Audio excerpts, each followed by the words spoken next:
Hello and good evening, everybody. Welcome to the Gig Harbor Parks Commission meeting for April 6, 2022. We can start with a roll call. Ben Coronado, Parks Commission Chair. Louise Tiemann, Vice Chair. Here. Georgina Armstrong. Here. Stephanie Lyle. Here. Will Appleton. Here. And from city staff, we have Parks Manager Matthew Keogh. Present. And Public Works Assistant Terry Garrison. Here. Awesome. Well, thanks for everybody being here tonight. Appreciate that. Hopefully we'll get done a little bit sooner than last time. I know last time we ran a little bit later, but we do still got a few things to talk about and maybe see where we go from here. But we need to approve the agenda prior to that. So if anybody's has any changes to the agenda or would like to propose any changes, now would be the time. Otherwise, we can have a motion. Well, I'll entertain a motion to approve the agenda as written. I'll make a motion to approve the agenda as written. Sure.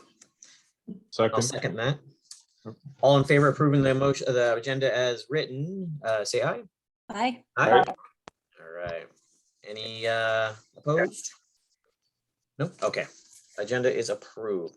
And so first thing on the agenda is, is someone chiming in? Sorry.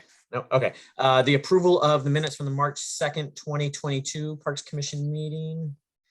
I'll make a motion to approve the minutes of the March whatever meeting. I'll second the motion. And any discussion or amendments to the minutes? Nope. Okay. All in favor? Aye. Aye. All right. Minutes approved as written. Thank you. Okay. So on to the agenda items. So old business Parks Appreciation Day planning is item number 1. And we just got a few things to kind of hash out before the big day on Saturday. Again, it's this Saturday, 9 to 12. 3 sites, Wilkinson, Kenneth, KLM, Veterans Memorial Park, and then Shaw Park. I'm scheduled to be one of the site hosts for Wilkinson Farm, and I believe Georgina is doing Shaw Park, correct? Yeah, okay. correct. And then we'll have a few city staff members as well at the sites to help distribute any shovels or tools or anything like that. Is that right? There will be city operations staff at each site the entire time. They'll get there ahead of 9 o'clock. They will have the supplies and they will also have a work plan. So yes, you will have staff constantly. Sure. And then you'll have the mayor visiting. She's hoping to be to all 3 sites. I'm going to be working likely wherever they need me, but I'll be making a lot of deliveries to start the morning. Stephanie, thank you for volunteering and being willing to be one of my morning coordinators, because we do have some coffee to distribute, some fun stuff, some cookies and so forth. So I could definitely take you up on that if you're still available. Yeah, for sure. And then I'll let you take it back, but we do need a site lead if we can find one for KLM. If not, I'll do that work. I'm happy to do that.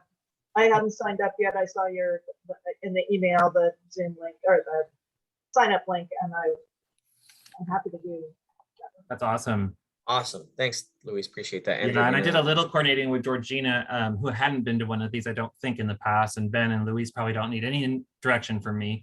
But one of the critical things you'll do as our kind of ambassador, as the word I like to use, but you'll be interacting with the public and making sure that they have signed in. That's really the most important thing. And I can get you an electronic one if I've given Georgina a hard copy, but essentially we just need the sign-ins, and the sign-ins is also a way for us to have a waiver. So let me be sure that you get that, both Luis and Ben. I'd like to deliver it to you early enough that it's just waiting, but safekeeping, it might be good if you print it beforehand. Gotcha. That's really important. The other second job for the 3 of you is to give thanks to the group. Obviously, you would do that, but we have thank you gifts, and it's really nice if they come from commissioners. Yeah, pretty nice tote bags in that email you sent us. Yeah. Would be nice to distribute. Also pictures. Make sure you take lots of pictures for future years, future marketing and stuff like that. So we have those. Terry, do you still have a file for all those compiled somewhere, or is that go? I do. Matthew? Okay. Yeah. So yeah, send them Terry, Matthew combo if you get pictures. The folders with the waiver, the liability, the sign up sheet, is that going to be in the folder that I know you said delivery, and yeah. So will those just come in the trucks in the morning, or are you Yeah, gonna try well, and distribute? When I chatted with our operations staff, and maybe I don't want to put words on any one staff person's mind, but they said this is a little overkill. Because it included, and I want you to have the phone numbers of your person, like the cell phone number of the operations staff who's coming there. And I thought I'd have that for you today for each site. But otherwise, this folder had aerial photos, which is nice. And it had the most important thing, which is the sign-in sheet. But otherwise, it may not really be necessary to have, sorry, it's blurry. Yeah, your camera does not want to pick that up. No, I'll remember that. I would tell you the binder itself is beautiful, but it's not very practical. It's back from when we had 12 sites and we we're tracking a lot of information. So really what I need to be sure is that you have the sign-in sheet. And that is something I will email and then deliver as well as I make rounds on Saturday morning. Okay. Does the operations staff person know what it is we're supposed to be accomplishing at our respective parks? That's how simple this is being done this year. We kind of scaled it down, and it is definitely that person has a plan, but it's mostly weeding. So I don't have a sign-in sheet in my binder. Okay. Okay. I'll make sure that, well, Georgina, either I get you, I'm starting at Shaw Park, so I'll make sure that yours is physically present before volunteers show up. Okay, great. It looked like this, but this is the 2019 version. Okay. No good. Okay. You can send me mine, or I can run over and pick it up on Friday if you want, if you're going to be at City Hall. I am here, and that's perfectly fine. If that doesn't happen again, I'll get to your site by probably 9:15 at the latest. So Okay. you need me to show up. I got your coffee. Yeah. Did I get a table for this coffee and cookies, or what do you not? Where do you put it? Yeah, I didn't really get that detailed, and I appreciate you asking. I almost take it too casually, but I would have suggested that the benches there The benches, yeah, were should be sufficient. fine. Yeah, we will. Yeah, I know in previous years there's been different, like each host has kind of done their own thing. Like I remember when Tracy Markley brought like a canopy and had her own little hot cider and coffee station. And so feel free to go above and beyond. But That is raising the bar a bit yeah, high. yeah, it was. Yeah. Well, she's mayor too, by the Yeah. way. Yes. Right, Stuart, got her. Yeah, so it worked out good. She had a Girl Scout group come in that was, super appreciative of it all and super cute. Nice. So, yeah. Other than that, is there anything post wrap up that needs to be done? I mean, aside from like just helping load up, I mean, any weed piles or anything like that just get left there, or is that get loaded into the trucks? There will be trucks and wheelbarrows, and there'll be a loading place for the Wilkinson particularly will have a truck. I'm not sure they all will have trucks, but they will have a designated place to put it. Okay. Yeah. That was kind of I remember in previous years issues is like, okay, where do they want the pile? I know it has to be accessible to a truck, usually close to, but I will say Wilkinson is the one that filled up, and that's kind of exciting that we have all slots spoken for. Other times, as Georgina pointed out, she expects people who didn't sign up. So that's welcome, but I'm glad that Wilkinson is a serious project this year. They are going into the holly forest, which if you haven't seen pictures of, they really attacked the invasives, and they're all on the ground and they're all dead, but they're going to give you pitchforks and be able to move that stuff out of there and clear it so that when we're ready, it'll be barked and it'll actually be a very accessible, new, visible, nothing blocking your view, and you'll feel, hopefully the public will feel safe there. nice, exciting, very exciting. Yeah, they've done some serious work in there. They ran a tractor through there. That was, yeah, they did good work. I think it's a good example of letting the staff do not just in critical work, but this professional level work. And we have to find this balance going forward. I've got a lot of interest in community groups who want to be active in our parks. And yet we have a new condition that our park staff, our operations staff are union members. And as cooperative as they are, there's some things that they just have to outline and be careful about. And I just like that example at Wilkinson where they used the heavy equipment. They did the BlackBerry pullout. That's not something we ask citizens to do. But we can come out after and help them get their job to the finish line. I like that. Yeah, Mhm. yeah, that is nice. Other than that, trying to think, and then we'll have a few donations. You said coffee, cookies, the totes. I don't know if you want to hand the totes out as people show up, or I mean, because some people just leave as they go, and so it's like some people might miss out on that. So I might recommend passing them out Yeah. as people show up in the morning. I think I have to Um, turn to you, Ben, and to Georgina and Luis as the team, as the site coordinator. I almost would make it your job to just interact and be able to hand a tote to a person as they get ready to leave.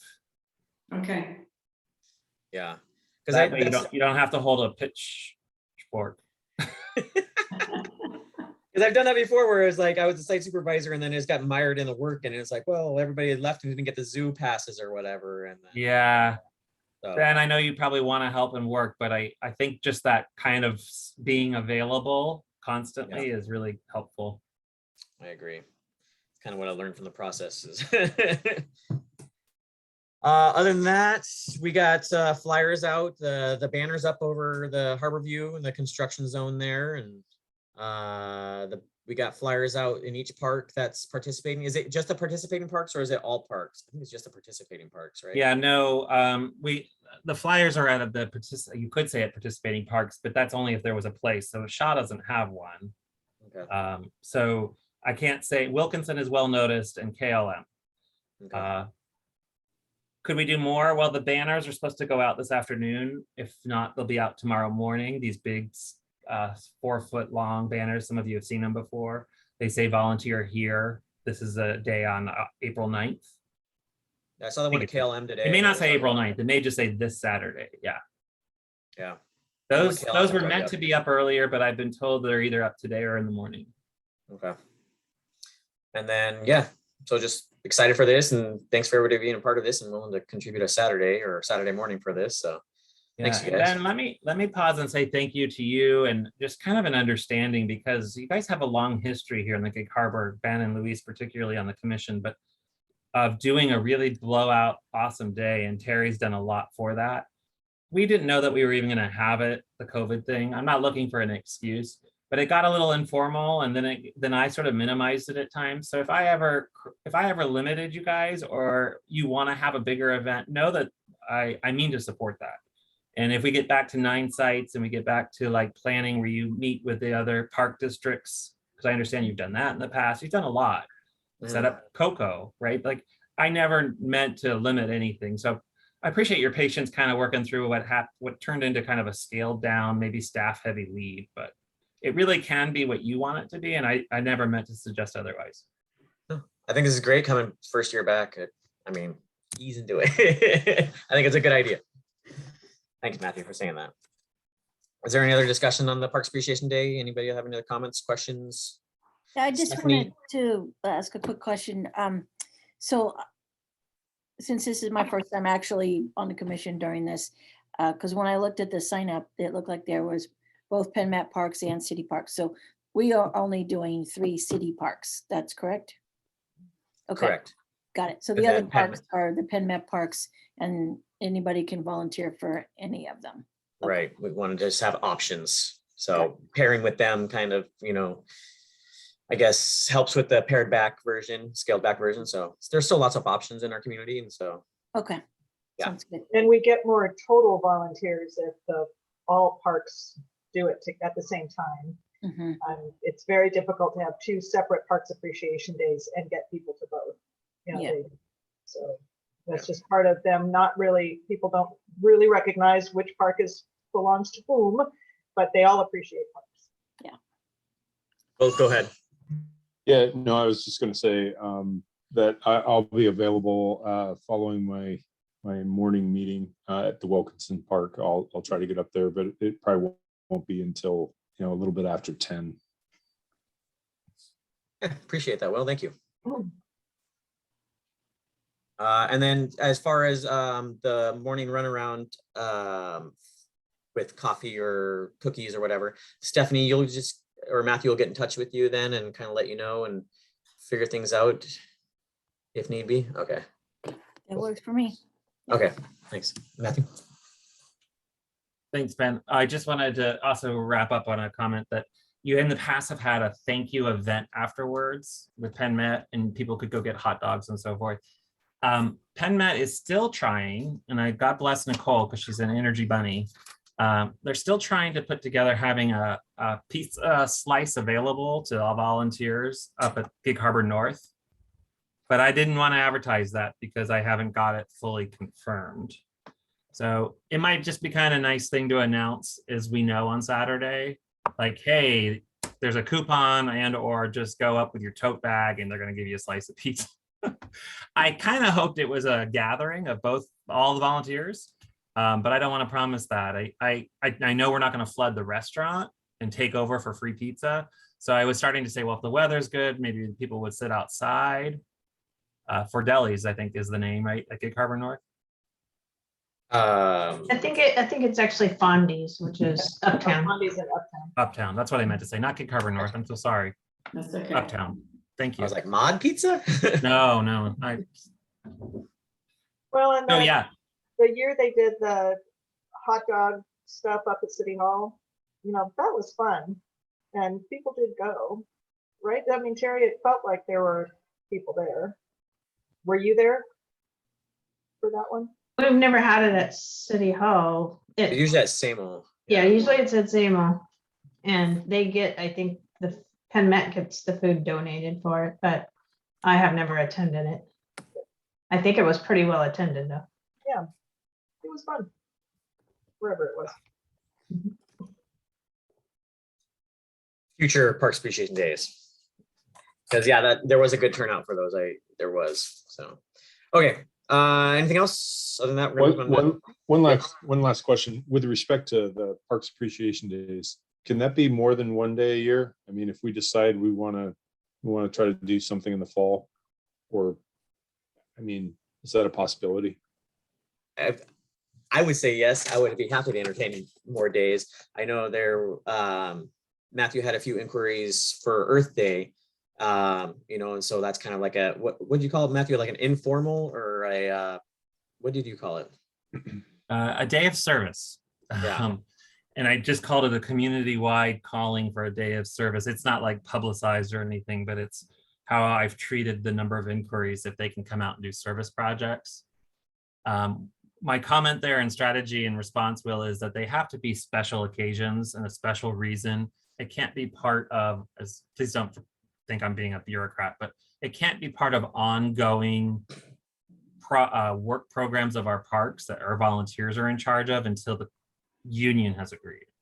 So these have to be special events for something beyond daily operations. And daily operations, they do include sometimes like areas get attention only in certain months. And so it looks like, oh, that's not a daily operation, but it is part of their work program to get to something that the volunteers want to do sooner.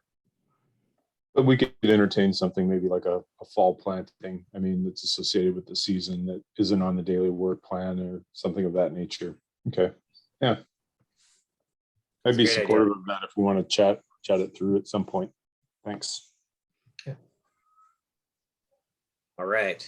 Okay, on to old business item number 2, discussion of the 2022 work program. So I know the last meeting we had a pretty heavy conversation as to our work program and kind of went through the Parks Commission policies, the A, B, and C we worked through, and we were proposing to work on D, E, and F through that, and creating some goals and out of that and create some work plan items. But through thinking in this month, and received an email from Georgina, pointing out that 2016 had some really good, call outs onto it and kind of creating standards for parks and what that might look like. And, if that's something we want to pursue. And I would like to give Georgina an opportunity and kind of, I appreciate your email, Georgina. Thank you for the time in writing that. And I want to give you an opportunity to kind of discuss that and your ideas behind that and see if that's something the commission wants to incorporate into our work plan moving forward. So I want to give you an opportunity to kind of look at that further. I was taking a look at the 2016 PROS plan, and I was noticing that, there were things that I guess they were unhappy with at that time, or things they wanted. And one thing that kept coming up was maintenance. Maintenance was a real problem. So this is pre-COVID. So then in 2022, it was the same thing, maintenance. You know, they want better maintenance being done. And so it dawned on me that we could always use the PROS plan as a way to develop standards. And that if we don't do that, what can happen is that we see that those items occur again in 2028. So that maybe we should have a goal to keep those items down, you know, as far as what you could term complaints, I guess, from the public, that if they don't feel that their parks are looking up to snuff, or if they feel that maybe they don't agree with just some of the amenities. You know, they obviously, the PROS plans are very much into that. What amenities do you want? And I think it's a way for us to also hold ourselves accountable, that we are paying attention to what the public is saying they want. So that was what was behind that. And I think having some park standards, and I don't know if this interferes with the union or not, but having park standards, I think might be a good idea. So, and you know, in fact, to have us as a group visit the parks regularly, even visit them together, so we can share ideas and see what we've noticed about what's lacking. You know, I think we don't want to lose sight of them as, you know, what their condition is today, and how they're being used and how often they're being used. Because I'd like to see them become more popular than it appears to me when I visit these parks fairly regularly. They're not quite as popular as I would have expected. So. Right. And Luis, have you had the opportunity to look at the spreadsheet that Luis created last year? Was it last year or 2 years ago now? 2 years. Oops. Ooh.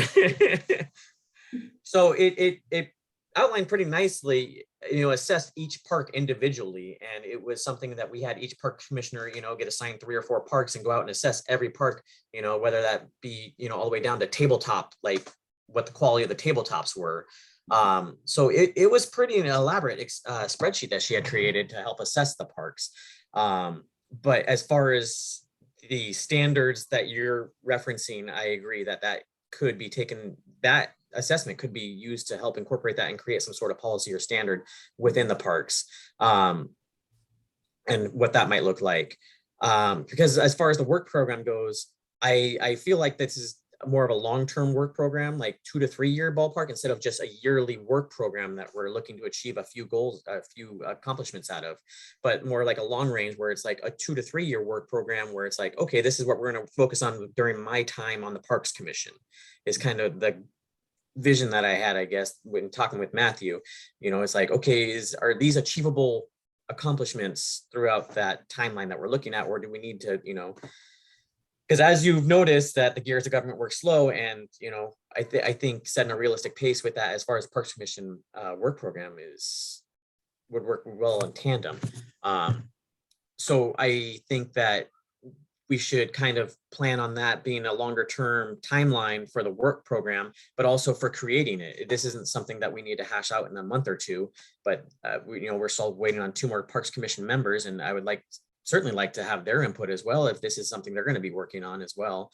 So maybe, you know, postponing finessing out the back end of that work program, or seeing what a fresh, you know, what fresh perspective can bring to it, you know, and really work as a full commission. I think that's a good way to go, but I certainly want to hear your opinions as well. So I will turn it over to the rest of the commission and see, you know, what your thoughts are as far as the work program and timelines, and what you think works, and if whether or not we should wait for the other 2 members, or if, you know, they're late to the go, and so it is. You know. I did notice that in the 2022 PROS plan, you know, they did their own assessment, and I know I didn't particularly agree with their assessment, but they're coming in cold. They don't know the parks as well. And so I think it might help in 2028 as being a goal that far out, that we get to that point where we've made our own assessments, and that's very reliable. That could be part of the 2028 pros plan as very realistic based on what the parks commissioners think is the condition of the parks. Okay. So I have a question, Georgina, about, and anyone on the commission. I'm just looking over the National Park Service design standards for parks, because I don't know if the city has made any commitment to basically having a assessment program for the parks and what that looks like. Because like for the museum world, we have, we're going through an accreditation process. And so there's all this evaluation on 5 different areas that we have to do. And I don't know if that is a priority of the commission or the city to follow any kind of national design standards or assessment standards for parks, as it seems like having that as a backbone of whatever assessment we might do would be a wise path. That way it's just kind of standardized across the board and is borrowed from, an organization that does that all the time. Obviously, some of our parks are, nothing like a giant national park, but there's certain elements that certainly are. And, I was just looking at they even have standards for designing wayside exhibits and what those look like and what they're made out of and how you do the graphics. And, it's actually very helpful, but I don't know how far we want to go or if that's something that's a priority for the city. It would be nice if we didn't have to reinvent the wheel completely. Yeah. Especially when it comes to master planning, and that's something I'd really like to learn more about, because I went down to Crescent Creek, which I think is the next one to be master planned. And so I'm walking all over it thinking, what would be the best plan for this park? And I think it needs a lot of help. And so that seems to be that's going to be a big deal, I think. Yeah, and I think that specific topic is one we'll touch on in a little bit later in the agenda too, with the public park participation program. But yeah, as far as the works program go, whether or not those standards are individualized by park is a good question, or if it's just, baseline throughout their entire inventory, which I think makes most sense, as you mentioned, Georgina. And then also, shit, I lost it. Sorry. Go ahead, Will. Just a quick question regarding the other members and filling the vacancies rather. Can we just get an update on maybe where we're at? Maybe that'll help inform whether we want to move things forward on our own or wait. Last I heard, we had numerous applicants, but beyond that, I haven't heard a scheduled date for interviews yet. How do you, Matthew or Terry? No, I have been told they were ambitious and they thought they'd be in place right now. So there is plenty of candidates. But then I think there was a little bit of deference to the new city administrator coming on and a little bit of focus on, although that person's not going to influence this, I think they just decided that they would wait in that probably a month. I'm hoping we have new commissioners by May. So, and I guess personal question. So my term expires as well. And so no formal reappointment at this point. I just kind of show up as normal. Yeah, I did get that clarified, Ben, that the code does not end your term until there's a reappointment. Okay. So what we did decide, I guess I'm sorry if we weren't transparent enough about this, but I know Ben and I touched on the subject of delaying your elections as well, because typically they would happen. And we would delay until the whole commission is seated, which again could be May. So setting up your next agenda, you might be picking your chair and vice chair, as well as the potential of appointing, you remember a discussion on appointing a liaison to the Arts Commission after we lost, oh gosh, her name just slipped my mind. Anastasia. Yeah, Anastasia, Anastasia, right. She performed that for us. And then there's the potential of having liaisons to other commissions. I've talked to more than one of you about that idea, including maybe a potential liaison to the Planning Commission, given that we have some work items that coalesce. Okay. Yeah. Potential work items. You don't really have a work program yet. Right. So I don't know if that helps answer your question at all, Will. I mean, that's another month out, and then, you know, it's like, okay, we're already getting to summer at that point. And so, okay, where are we at? Would we anticipate that they would be in place for the May meeting? Or should we adjust our meeting schedule or add another meeting in there to, I mean, if we expect them to just to get them involved early on, and if the work plan is going to be dependent upon their participation, I would be supportive of more meetings once we have them, so that we progress things a little faster than once a month. Yeah, I agree with you, Will, 100%. Yeah, I mean, I guess it's just dependent on the council and, you know, getting that on to one of their agenda items. Is that right? One of their agenda. Ooh, I got some emails there. But beyond that, is it echoing? Yeah. You're tripping out there. Interesting. Let me try this.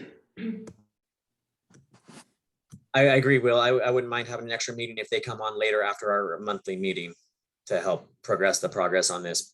You know, I don't see it extending beyond summer for our work program, you know, getting that written, but, you know, I would hope it would be some point before the end of summer that work program is written to completion.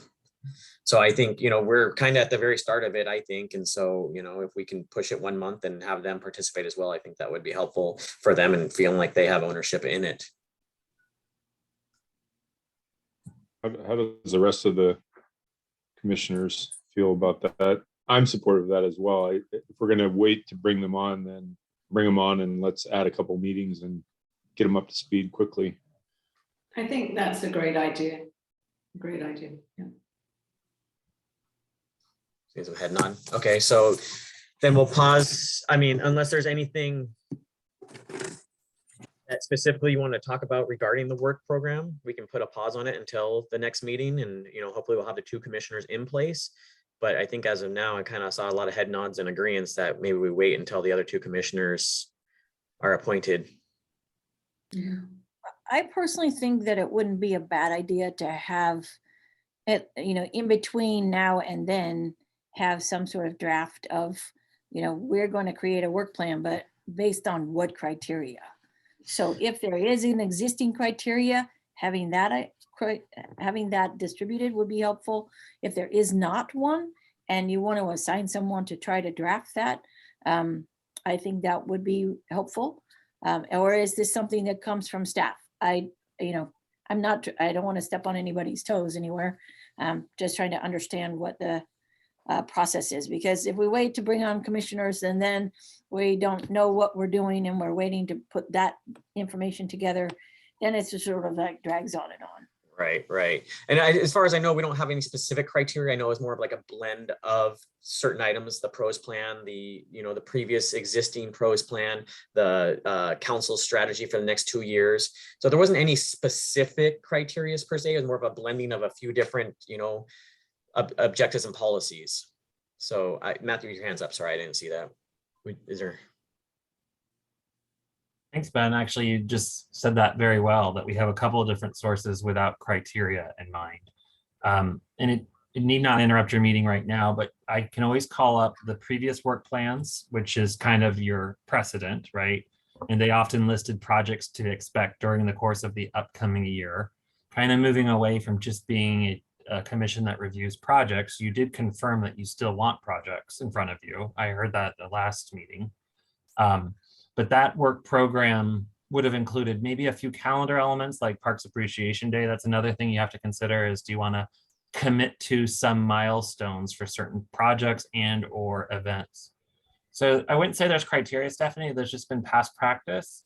And then the other item I could call up, so that's the work plan from previous years. The other item is your work that you started last month. We took the 6 duties assigned by code to the Parks Commission, and I really appreciated your conversation. I have those notes, and it's not that I meant to keep them, but I was waiting to coordinate with Ben, like how far do we go and do this stuff month to month, or do we have a special meeting? I'm happy to share screen and open that up and show you guys, like, yeah, you've been getting into some outcomes you want out of the different tasks. You helped me write up values, tools, outcomes, and they included things like park standards. That was an interesting conversation. I would say that You started to say, we're going to work on historic preservation plans for park structures. I heard that at the last meeting. It didn't make a formal work program yet, but it sounds like something you want to see happen in the next 3 years. You know, the bottom line for this group at this time is that we don't just want to come to a meeting and look at some prospective plans and say, you know, bless you, and you know, yeah, we like this roof on the boathouse, right? This group wants to do stuff, and I think sometimes that might be a little bit in conflict with what city needs. It involves city staff potentially, or it's got a union issue going, you know, creating some problems. But the group wants to do things, wants to be active in our parks, and Yeah. so that's just the attitude of this group at this time. Yeah, I agree. Well put. Yeah, go ahead, Matthew. Ben, if it's okay with you, I'd share my screen for a moment just to get more real. Absolutely. Okay. Let's see if I can find the share button to work. And while you're doing that, I did just update the survey form with the current parks commissioners. And since 3 of you have never seen it, or 4, I could send out the kind of invitation to so this is a Google Doc survey form, and you can fill one out, sort of pretend or whatever, as long as you don't hit submit at the end. Then you can play around with it as much as you like and see if it's working for you. But it did work, and that's what generates the spreadsheet, right? It's not me making up a spreadsheet of how the parks are doing. It was each commissioner reviewing a number of parks and using this on your phone. Just as you walk through the park, you answer the questions and give your ratings and make your comments. And is it detailed? It is, but only the very beginning, where you say who you are and where you are and what date you're there. That's the required information. All the rest of it's optional, because some parks have some things and some parks don't. So if there's no structures at the park you're at, then you skip the structures section and just advance. So if you'd like to have a look at that, I'm happy to resend the link. You can't hurt anything. The worst that happens is we delete a line on the spreadsheet, right, for that visit. So you can't hurt anything by filling it out. Yeah. Please send the link. It sounds great. Yeah, maybe, you know, we can take a review it a little bit and see if we want to adopt that into the work program, and see if that's like a, you know, biannual thing we want to do, or, you know, see where that will fall in there as well. Because I agree that creating some sort of assessment and baseline is helpful. And And to me too, like it can really keep it very current. You know? Yeah, I mean, but when I was making it, my intent was that as things came up, things would improve and things might not improve, right? Things might degrade, but we could kind of keep track of that. And then city staff could use that as gosh, something's going astray here. It was not meant to be an assigning of a task, right? That's not our job. And it wasn't the job of this app. We also discovered that different people have different standards of what constitutes, you know, good condition versus not good condition. And that's something we would need to talk about some more. A couple of us evaluated the same park and had pretty different results, or paid attention to different things, I guess I should say. So anyway, those are things that make it worth talking about more and coming to some common definitions of. Is it possible for us to ever have a meeting with the maintenance staff? I think prior to COVID, we used to have a public works supervisor as part of our meetings, Okay. but yeah. Or even meeting them out at a pop so that we can talk about, you know, what we're seeing, and then they can tell us what the problems are for them. Yeah, that might be helpful. I would certainly take the Parks Appreciation Day and see if you can pull them aside for a few minutes and, you know, share your opinions on that one if they're willing to listen, which I'm sure they are. You know, they certainly care about their parks as well, and you know, they take a lot of pride in it. So, yeah. All right, Matthew, gonna kick it back to you. But yes, Luis, if you wouldn't mind sending that out so we can have an opportunity to look those over, that'd be great and helpful. Already done. You're In amazing. your inbox. All right, I'm gonna kick it back to you, Matthew. Thanks. If the screen is up, this should look somewhat familiar. These are notes that we took last meeting. And the letter B on there happens to be the second of the 6 tasks outlined by code for the Parks Commission. And I think I highlighted things that people have been bringing to my attention since your meeting. So on this thing, this duty is as directed by the council, the commission may formulate draft plans for the future development of parks playground system of the city. And I heard since about how important it is that you are going to work on draft plans. And Ben is going to pick up on that when we talk about public participation program. But Crescent Creek has already referenced is definitely in need of a master plan. It's a budgeted item this year. So you're complementing a city budgeted item by already endorsing that you're going to help with drafting of plans. It's going to be the city council to adopt a master plan, but as your parks manager, I can promise you that I will ensure that the public process goes through you. And if they want to make any changes, that goes back to the Parks Commission to hear. So you do have a really active role, at least to embrace. And you have told me already that you're going to do this role. So I expect there'll be a block on your work program that says draft plans. I'll carry over next. This is the 2002. I'll try to make it a little bigger. I think a lot of you have seen this before. This is the typical format that has been in place. There's nothing wrong with it. But it was really based on a single year. And so it didn't have that way of continuing and showing some outcomes. Remember, I was trying to introduce the idea of what are you working towards? What is the value and how can you progress? I wouldn't say that that's not here. It's just maybe a new level of study to ensure that your work does have meaning and it connects. You can do work programs as a single page. You can do them as outline forms. But this is the format that you had before. So on here, you can see Crescent Creek Visioning. It was on the work plan for this year. This was a draft work plan. Complete the visioning process that includes public input to develop a master plan.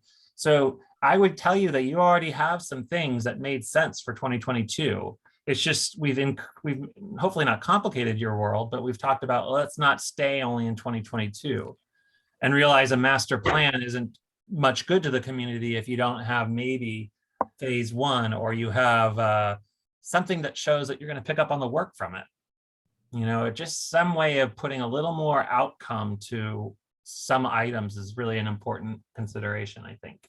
So when does a visioning process transcend over into a master plan?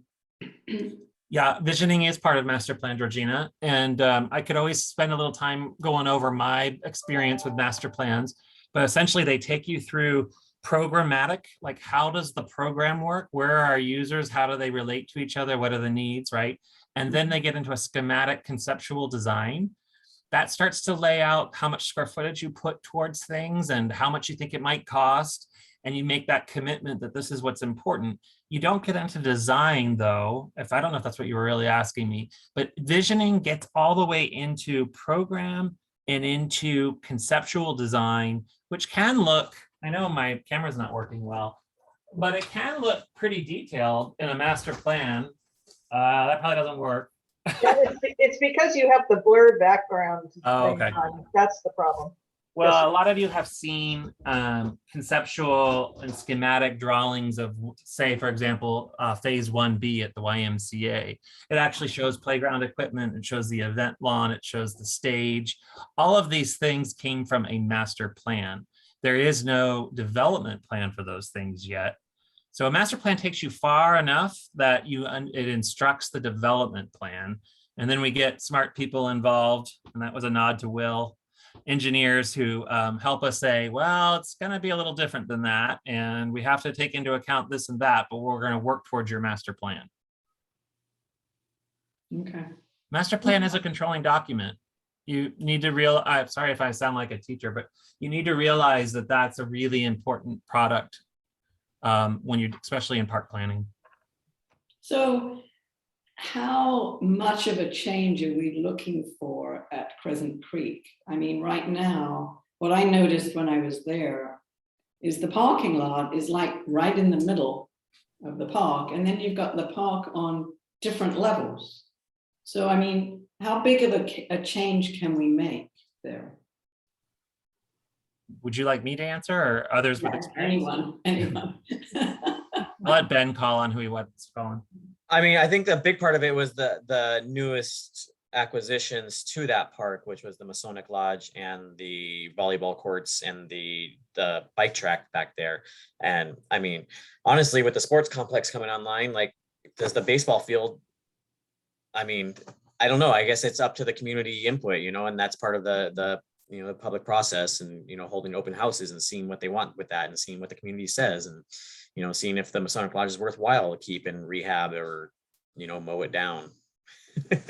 But you know, I know there's a heavy, you know, handset towards conservation in that area, especially near that creek, you know, so I don't know how much change is wanted there. So I think it has a lot to do with what the community ends up saying for that property. Whenever I go out there, it's just not being used. So it would be really interesting to hear what the local people feel, because it's mostly a local neighborhood park. And, you know, how do they feel about it? I mean, it doesn't feel, exciting, or, you know, it's that parking lot right in the middle. It kind of interrupts any flow that you can have with the amenities or with the actual, with the topography, really. Right, Well, as it faces down to the creek. Sorry, Stephanie, go ahead. I'm sorry, I have a very counter perspective of that park, having grown up right around the corner and spent many, many hours playing ball there. And, you know, it's every time I drive by, because my family still lives over there, it seems like there's always someone out, you know, either playing ball in the field, playing basketball, playing on the tennis court, or at the sand volleyball courts. And most of those areas of that park are busy when I go by there. Okay. So, especially, you know, come bright sunny days, the addition of the sand volleyball courts, it was a huge aspect of that seems like people are there like all the time, and from nearly dawn till dusk when it's nice out. So, and I can say that the parking lot was there before. It was kind of strategically located so that you have eyes on your kid in the lower part where they're down in the play area, or can get to the ball fields just above. So, you know, and I'm partial to it because I grew up playing there, and it's the oldest city park that we have.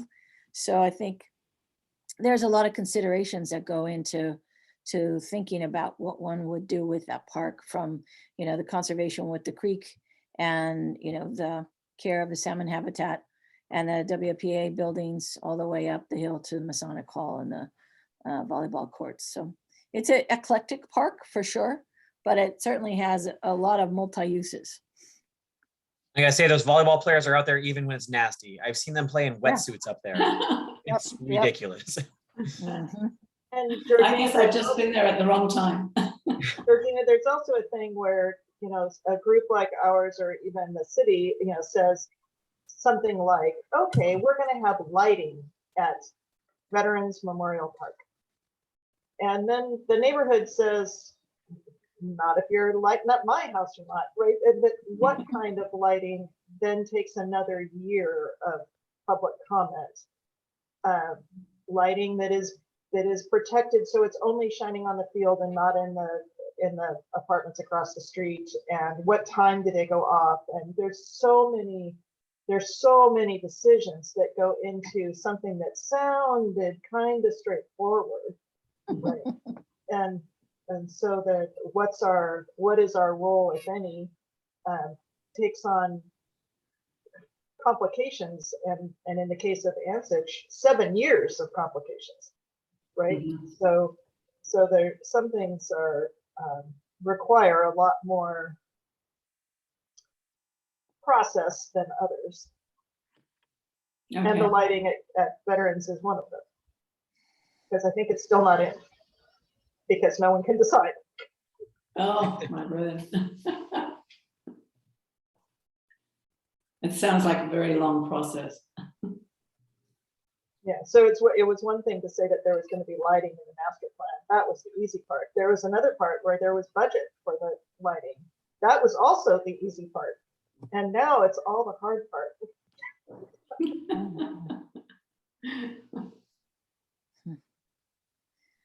Matthew, you still got your screen up. Would you like to add on?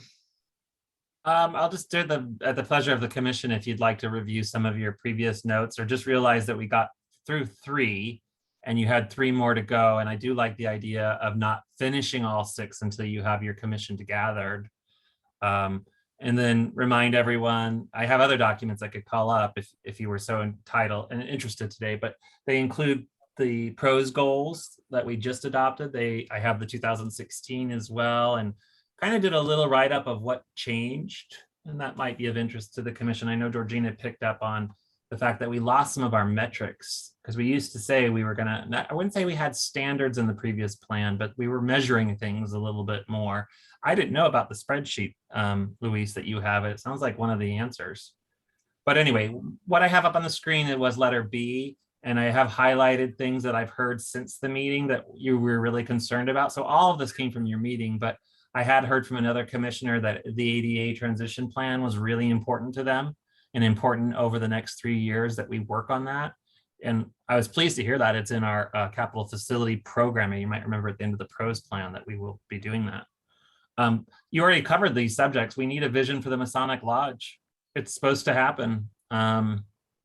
Anyway, that and the master plan for Crescent Creek, I highlighted because I, again, know that they're budgeted items. Just looking at Matthew? this, yes. Just a quick question. Can you describe what the city's version of the visioning process is? Because that is a very fuzzy area for me, and I think for most people. Yeah.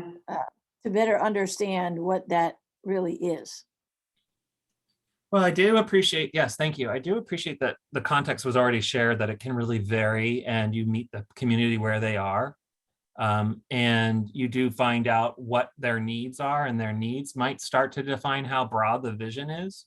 But I will say that a visioning process should be a 20-year at least process. And that's hard for a lot of us to think 20 years out. But it is good to think about your capital investments over a 20-year period and be able to not say, well, we'll just do this one-off thing. I mean, it's okay when sometimes we do that, right? I'm not faulting one-off flexibility, but a master plan with a vision should be long range. It's not, how can this be looking better next year? That would be a different kind of plan. So vision is probably definitely talking about if there's any significant change to the property over the next 20 years that really makes sense to work towards. So are you actually saying that the visioning is less related to use and more related to the capital care and maintenance of, and I'm kind of referring, just as an example, to the Masonic Lodge, because do you really want the building to sit there doing nothing for 20 years while we're trying to figure it out? Thanks for clarifying, Stephanie. Yeah, I was talking about visioning in a master plan. When you were picking up on the word that it said vision for Masonic Lodge, that's something the city said we need to do. To be candid with you, there seems to be some debate about whether or not that's a facility and a facility that should just be decided by the city. And then visioning in that case is a lot more to do with what do we need to do to make this work right now and for the next few years. Define its use, more on the use, and then cater to that use. Should it be an art gallery? Some people have suggested. I don't know if I'm answering your question very well, but the visioning on that one is very directed towards how to upkeep that building and what to use it for. Right. But in the 20-year plan, it's kind of about phases that you can at Crescent Creek, and I'm totally making this up, you could spend the money in 1 year to redo the shelters, since the shelters aren't terribly useful the way they are, and create more paths or whatever, and then it's moving on until you end up with the thing that you want at the end of 20 years with whether it's capital pavilion type things or other improvements, right? So but what you do know, you have some idea of what it's going to look, what you want it to look like 20 years from now. Yeah, and Stephanie, I don't know if this is where you, not Stephanie, Luis, I don't know if this is where you were going with that comment, but I'm going to pick up on the fact that it might tie and answer some of this question. Your 20-year plan for the park can speak to what direction and what use and long-term benefit you have from the Masonic Lodge. And you can say, we're trying to integrate that into the park. So just roll with the idea that it's a community center, because we don't really have that. But if you had one for arts and crafts and other things, your master plan could say that. The vision for the Masonic Lodge may have to be done ahead of it, moving towards an arts and crafts center, because the visioning, I don't want to say it would conflict with your master plan, but it may be more directive on how to keep the preschool happy, how to keep the roof on, what to do with the structure for now, maintenance plans.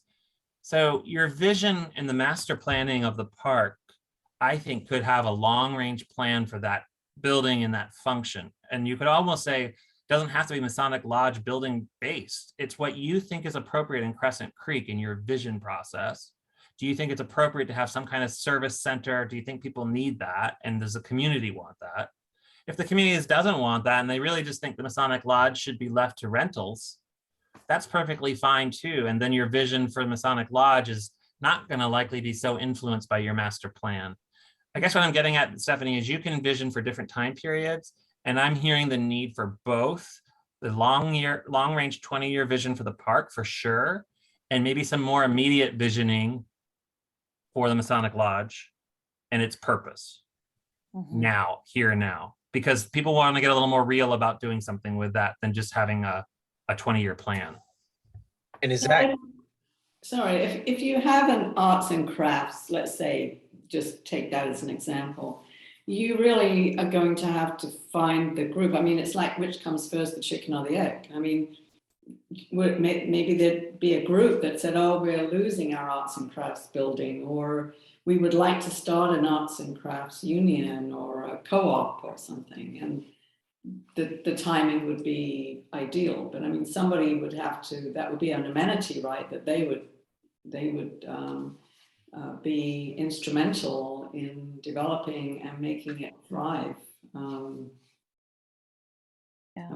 Well, I think for me, one of the things about this process that gets very confusing is it seems like if we want to encourage community participation or nonprofit involvement or whatever, that the commission or the Parks Department would put forward like an RFP.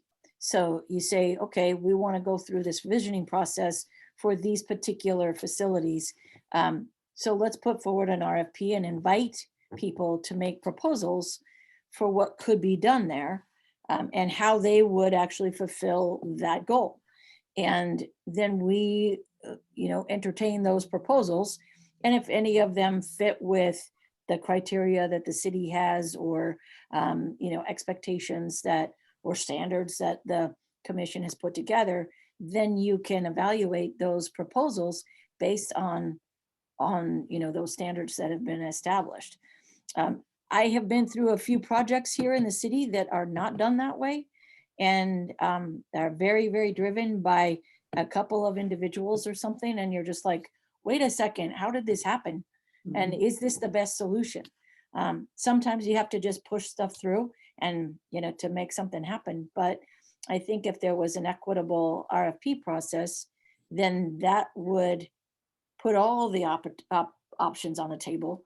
And then, we could say, well, we love that idea, or we're not crazy about that idea. So I don't know. I mean, I just put that out there because I've seen things happen in the city in a variety of different ways. And I've also worked for government, and it seems like there should be a standard way to do that so that it's fair and equitable. Mhm. Yeah, I agree with you. And that's a great idea, actually. I mean, I think so too. yeah. I mean, because there is a lot of those where we collaborate with a nonprofit and it's like, okay, how did that come to be? Or, and it's like, seems like a back scratch or something. But, if we, put that RFP for, hey, we're going to open this up and see what options are out there. That seems like a pretty equitable way to do that. Moving forward, because I think that was kind of the thing that bogged us down with it before the previous years. I know it got delayed because of COVID, but figuring out what we were going to do with Masonic Lodge and then how that incorporates into the master plan. So I think getting some ideas of what could be done with that Masonic Lodge, I think that might be the first step. I think you might be onto something there. There was also a discussion I thought about having a commemoration to the Squabop Band women who used to use that property for cooking and crafts, and so that's going to be part of the visioning or the master plan. Okay. I would Yeah. think so. Yeah, I think this has been a good conversation, you guys. I'm really pleased that we broached it. I think you probably are drawing your own fair conclusions, but the master plan can be very specific about immediate items, and then it can be generic as the 20 years progress. And so when you know of certain opportunities, if the RFQ had already been done and you really wanted to bank on this is what's happening at the Masonic Lodge, you could be specific about it. But you generally, like I was trying to speak of, you would probably have a program element of their master plan that says, this is where people congregate, this is where people play active sports, this is the environmental area. And you be sure that you accommodate all interests as expressed to you. And then you start to say, and this is how we're going to start getting real. And the Masonic Lodge might make your list of real, or it might not. It might be like it's down the road. We're going to do the ideal thing at the Masonic Lodge. But in the meantime, you have this need to address the Masonic Lodge from almost a city maintenance requirement. I like the RFQ thought, by the way. Yeah. That was a great point of leadership, Stephanie. I do want to kind of wrap it together here because I think we got mired off the work program because I know it's a work program item, but I think we got into that a little bit. So yes, we're going to delay the work program until we get a couple more commissioners appointed and kind of pick it up from there. There wasn't a clear-cut criteria outlaid, but incorporating a couple of sources such as the pros plan, so referencing those items and keeping those in mind, I think. And then the previous work plans, and because I think we had a draft one. Was that the draft one we had started? That was okay. Yeah. And it's for those that are new, that right-hand column on that form for the work plan, it had like low, medium, and high, as the column title. And what we did there was that each person on the committee, on the commission, said for that work plan item, whether that individual thought that it was a high, medium, or low priority. So you have 7, 8, 9 votes, right, of however many people are on the commission that think that Parks Appreciation, 2 people think that Parks Appreciation Day is a high priority and 4 think it's a low priority, right? And then those priorities, when they went up to the council more or less did the same thing, but they could see how strongly the commission valued a particular work plan item. And they could put their own value on it as a council. And so I think that worked well. We got good feedback on that at the time. That gave them a better clue about what we thought was really important. And they did have, council had different opinions. Yeah, absolutely. So but it was a good talking point. So that's the intent of that Parks Commissioner priority rating, was that we get to the end of this putting the work plan together, and then each person casts their priority. It's not the whole group voting, it's each person putting in their opinion. Right. Thanks, Louise, for that. Helps explain a little better. And then, yeah, because it was, I think are they doing subcommittees with the council as like the public works? No, okay. So yeah, because it was a public works subcommittee, so it'll be a council in full. I assume that would review as our work plan now at this point. Okay. Yeah, Will, go ahead. So as we move forward to progress this work plan and bring on the additional commissioners, what are the chances of being able to meet in person? As much as I like virtual and it's super convenient, for these types of things, I find that in-person meetings are just way more effective, at least for me, but I may be revealing my age. Well put. I don't have any personal, I know the council is back in City Hall. I think for now, I think our plan was to continue doing Zoom, but I agree with you that you get more energy and ideas flowing in person. Not that this isn't effective, but I would defer to Matthew on this to see if, there's any word in City Hall as to whether we might be going back to in person at any point. I know there was a technology issue, right? And you mentioned that our Zoom stuff's not set up to be a hybrid of sorts. Yeah, exactly. It's not impossible, Will. I like your suggestion too. And I was thinking along the same lines that it could really help. We can get permission, I'm rather certain, and then just do our very best to run a hybrid meeting. The issue that we're facing is that we do need to broadcast your meetings, and Zoom right now is us doing it individually with our own devices. When you sit together in a group, can we be accountable to the public while you're a group? And we don't have movable cameras in our building and microphones that work with Zoom yet. So there's a little constraint, but I've already seen, as you pointed out, Ben, the council's meeting, and it can be accommodated, especially on a special purpose. I think your regular business meeting right now, you don't have a choice. So I think maybe once we get further into maybe public participation and stuff like that, it might look differently though. Okay. Which is a future agenda item, or is an upcoming agenda item. Okay, so thanks, Will, for that. I do appreciate that. Go ahead, Terry. And I was just gonna add, for Matthew and the others' sake, prior to COVID and Zoom meetings, the meetings were just audio recorded. There was no video. And then that was what the public had access to after the meeting. It was published the next day. So I think right now it'd be hard to do a hybrid. Definitely, but we did just previously do audio only. And all the other commissions did also. Yeah. All right.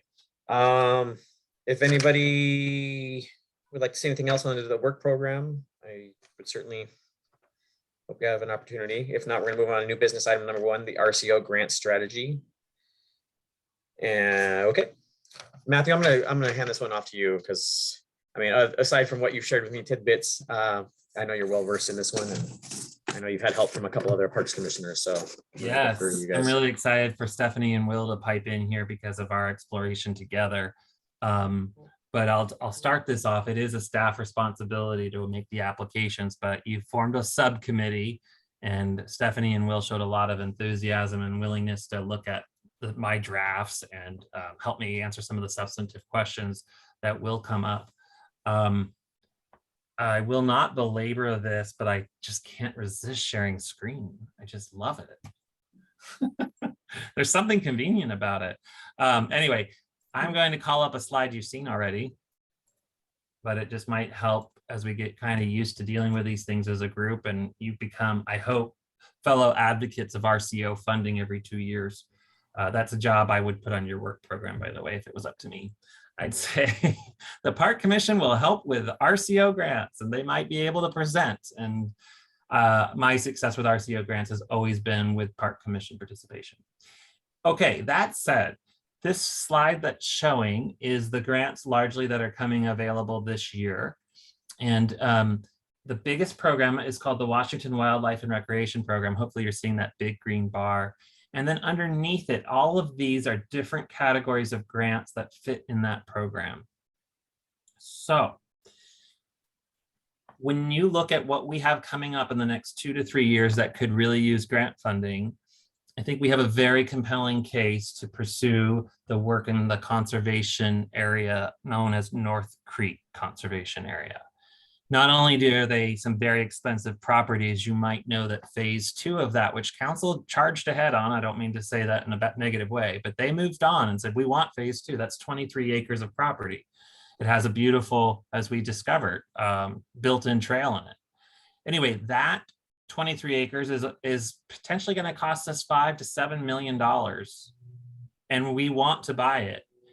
We will file what's called a letter of retroactivity. We've already done that so that we can get state funding to reimburse the city. Because it's expensive, we should be pursuing any grant funds we can. I would say that it's a very compelling case to pursue that 23 acres with reimbursement funds from the state, and that you can do that if now he's watching me on the screen, habitat conservation account. You pick which grant you're applying for within the program. And what we can do is apply for within WWRP, that's called a habitat conservation grant. Then below it, there's some more criteria points that you really focus in on. And you say, yes, we have critical habitat. And yes, we have natural areas and riparian protection and urban wildlife. You can see that those are all hitting points, especially Will and Stephanie might chime in on that one. Those categories are things we'll answer questions on in the RCO application and we'll score points for. So that's what we're getting ready to do, is file an application by May.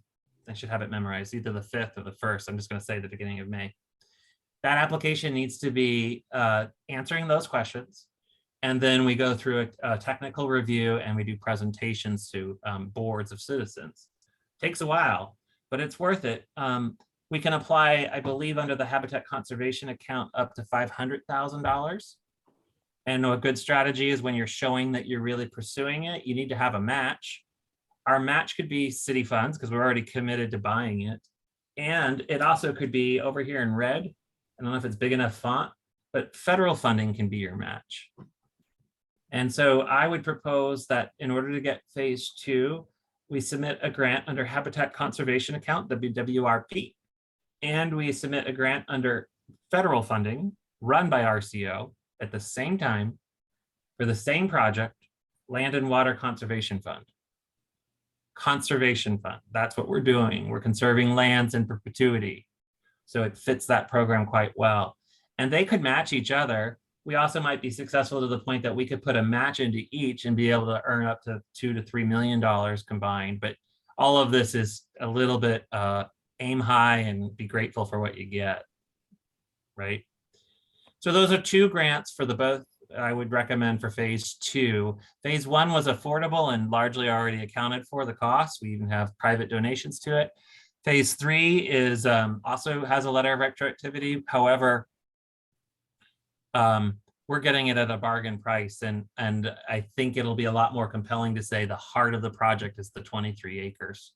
It definitely has the most accessibility for the public, and probably the most important criteria is being met because it's 23 acres right in the center of Gig Harbor. If we go to them with a 5-acre parcel or like phase 3, and we say that we already have conservation futures funding, which we do, we don't know if they'll pay $500,000 towards the $1 million price, but it becomes you don't really need our grant funds for this. So the 23 acres is what I'm focused on. So I got 2 grants to write, have it under the 2 programs I mentioned. And then finally, under this category, outdoor recreation, there's a category called trails. And what I would like to do is show that we're committed to giving public access across the conservation area with a trail grant. And the trail grant would help us, I think it'd be quite compelling because it would be connecting, if you're following, we have a budgeted item to work towards a connector trail between the Cushman Trail and the harbor, really connecting 2 trail systems because Harbor View is a trail system.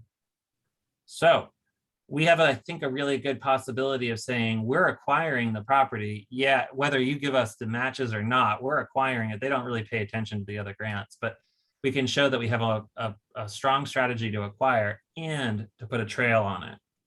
And this would probably cross the Lions Park, and Stephanie and Will got to experience the potentially the capacity and the ability of putting different trail systems there. And Stephanie even pointed out a cool one right on the old side of Burnham Drive, which I didn't know existed. It will soon be city property. There's old asphalt of the old road, and it's very walkable. It's really nice. It's actually behind the traffic, and you're away from, I don't know, it was a nice discovery. So those are the 3 grants, 1 for trails, 2 for the 23 acres. And that would be my recommendation for RCO strategy. I am looking for the commission to give me feedback, but also maybe an endorsement so that I can tell the city council that you agree. The city council ultimately has to write a resolution saying that I'm authorized to apply for these things.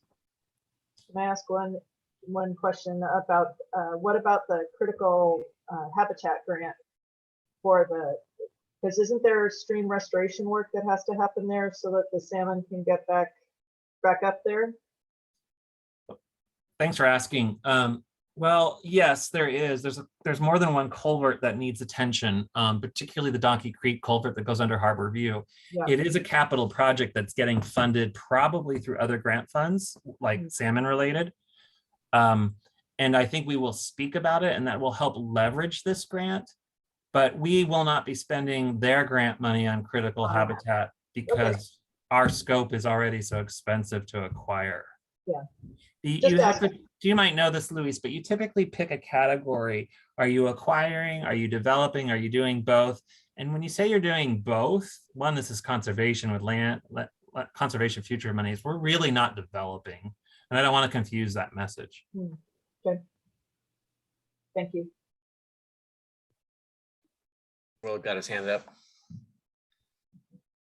Thank you, Chair. No, I just wanted to comment that we did go out there, did a little bit of a field trip there with Stephanie and Matthew, and fully support kind of what Matthew's putting forward here with respect to how we go about applying for these grants. I think it's the right approach. And yeah, we're very excited about the possibility of acquiring that 23 acres. And I think there's a really compelling story to be kind of told there that ticks on, especially under the habitat conservation portion of this, ticks on virtually all of those elements: urban wildlife, the riparian protection area, the natural areas, and the critical habitat as well. And securing this, I think there's a compelling story to be told, which would then really be part of the impetus or leverage towards improving the fish access or fish accessibility to the upstream portions of it. So very supportive, fun little field trip. That's all. Thank you.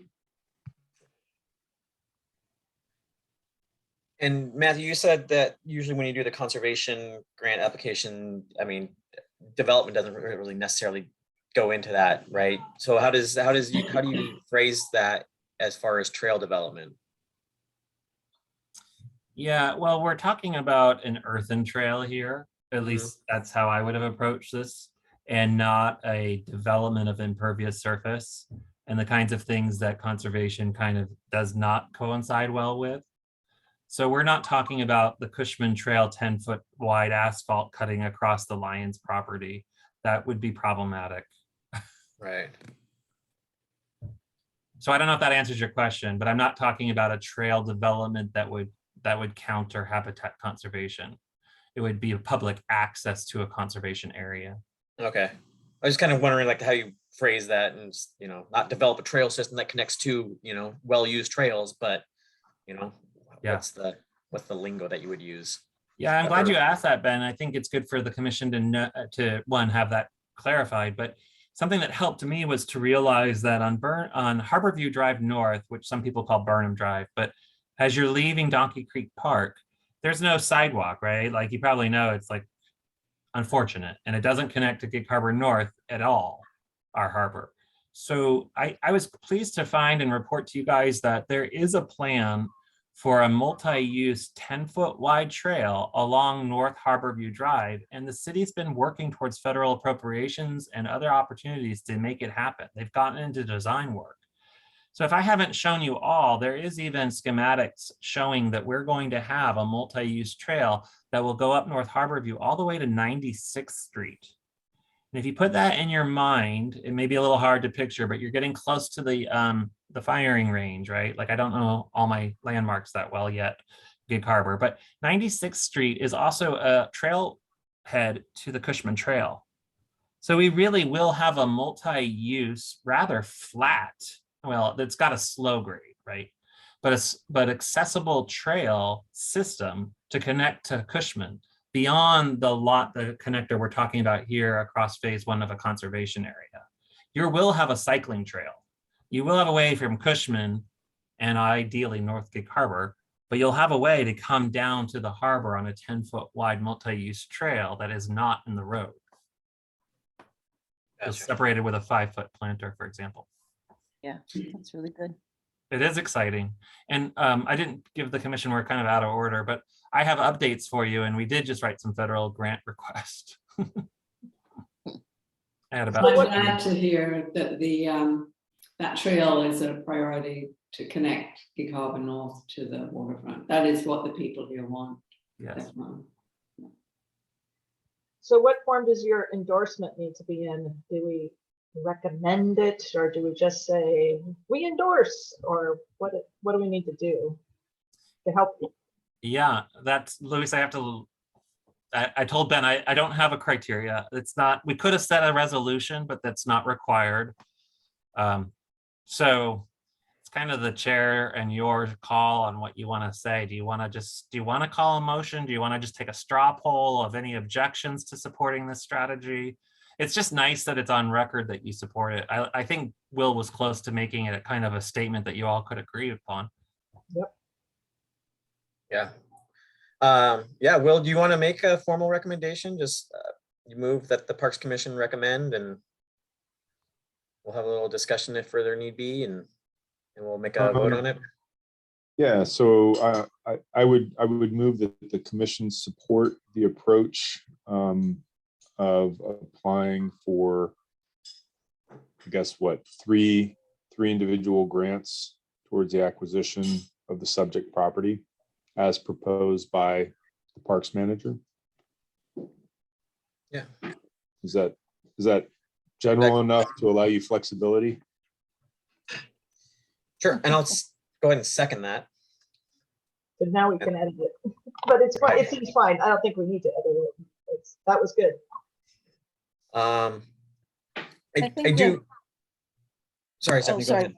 Yeah, I was just going to add that, one of the discussions we had walking around on the property was that we knew that we wanted to go the conservation route. And there's a screen in front of not the outdoor recreation route, but the conservation route, the habitat conservation. Thank you. And so that I think that was a primary point that was different than some of the other parks. And so that strategy in terms of seeking funding, I think is important to just identify. So we could tack that on to the end of Will's comment with a simple, because Gig Harbor is prioritizing habitat conservation, in the core area or something like that. Is that a good ad or not needed? I think it could be added. I would just remind everyone, and maybe for any of those listening, that while we're taking a habitat conservation approach to the grant for grants, because I think that's where we're the strongest as far as competition, it does not at all preclude excuse me, it does not at all preclude the passive use of the properties and the allowance of trails and use of the public. So I think I just would want to be really clear on that. It just the primary purpose would be conservation. So I think adding that piece would be fine at the end. I thought that was a good clarification, Will. I do have a slight reservation on the trail system grant application, because you had just mentioned that we had just written federal grant, was it federal grants for the site, the 10-foot wide sidewalk? And then we're also pursuing grants for another, right to that ends at the same spot essentially. So, we're going out and pursuing 2 different grants for 2 different trails that go to the same place, it seems like. I know one is, a conservation trail system and one is, an accessibility 10-foot wide trail, but that is my only reservation. But I overall, I think it's a good strategy. And, the connectivity, it all lends itself very well and goes hand in hand. But yeah, as far as, pursuing 2 different grants that essentially lead to the same spot is. What do you mean? I do that all the time. Yeah, and I don't have a problem with it either, because partly because they are different, they're substantially different in kind, right? But being able to be in touch with nature and off road is very different.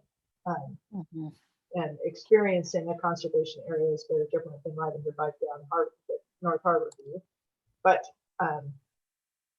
and I'm kind of happy to go to the same place, because then you can make a loop out of it, right? Right. So all power to all grants for this. I'm just saying that there's other grants out there for other projects instead of, spending. Anyhow. Yeah. Yes, I agree. It's a good strategy. So could I ask, just there's a motion on the table. Terry, could you Did anyone write it down? could you read back maybe the motion that we would be voting on? I can try. Yeah, thank you. The commission supports the approach of applying for the 3 grants for the subject property as proposed by the parks manager. And then Louise added, because Gig Harbor is prioritizing conservation in the core area.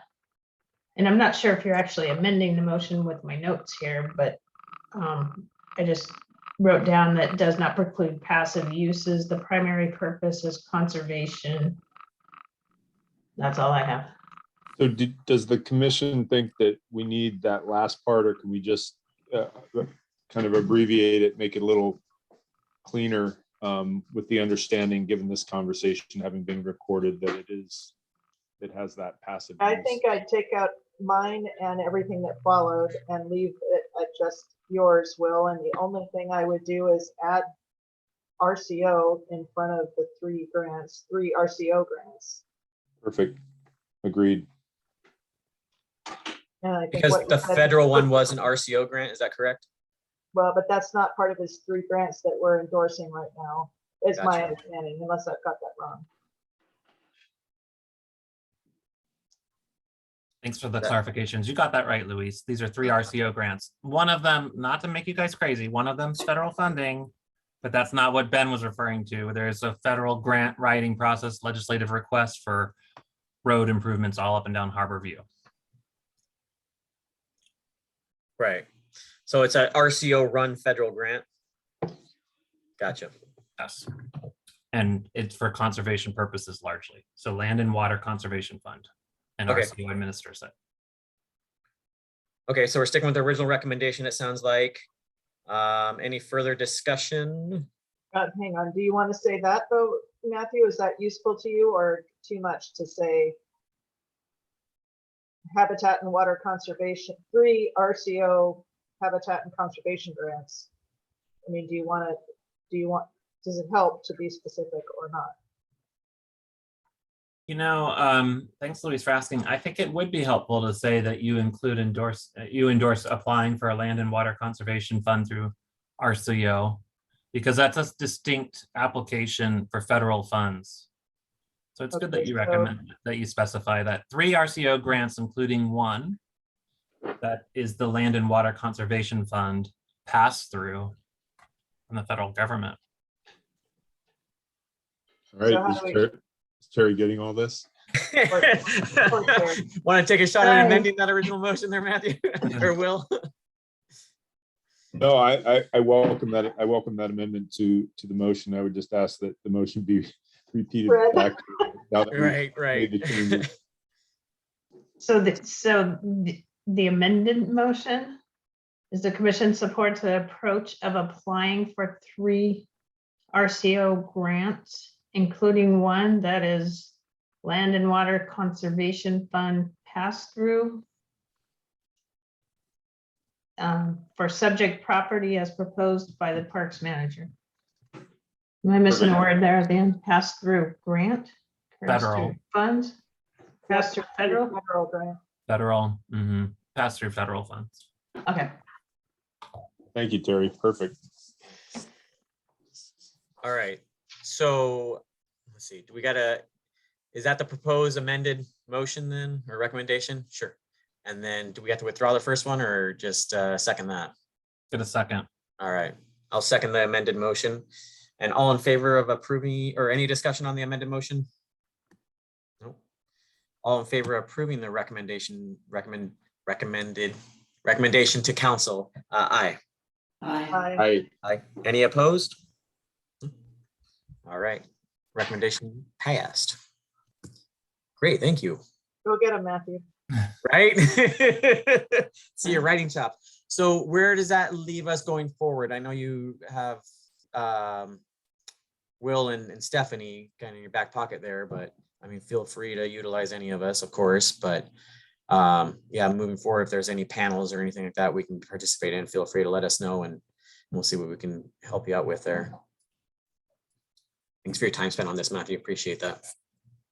And Will and Stephanie for sure. Okay, public participation program. So this has to do with as far as the sports complex and, you know, providing updates to the public and where the commission is comfortable being participating in that process.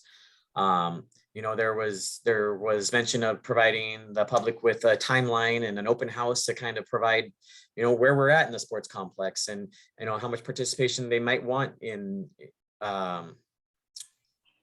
or how much participation the commission might have in that, and whether the commissioners are going to be like the hosts or, you know, be panelists or, you know, have that be full on participation, or is that just Matthew up there as a firing line? Or I hope that wouldn't be the case, but yeah, so I'll ask commission, you know, are you open to the idea of, you know, hosting the public and seeing, you know, what they might have questions about the sports complex, or providing timeline, you know, an open house public forum. So that might be getting us more to in person, or maybe holding it digitally. I don't know what that might look like personally, but you know, we're up to conversation for sure about that. So I feel think it free. would be valuable. I mean, anytime that you can provide public information, and especially if it's recorded and people can go back and watch it or listen to it, I think it only does good things so that people have a better sense of what's really happening, not just what's hearsay happening.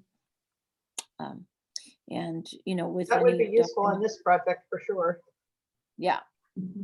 Yeah, I think agree there's that. a lot of conjecture, so it would be helpful to just kind of put it right out there, like, this is where we are, this is what's planned. And if there's any opportunity for public input still in that process, then you let people know when that's going to be. I'm an advocate for that. Yeah. And we as a commission are comfortable participating in that? Is everybody? Yes, Yeah, I am. okay. I personally would have to get up to speed on the sports complex a little bit more to be able Okay. to feel like I can adequately answer questions or Right. something about. I'd Right. like to go through the same training that Stephanie goes through as well. Just talk to Georgina.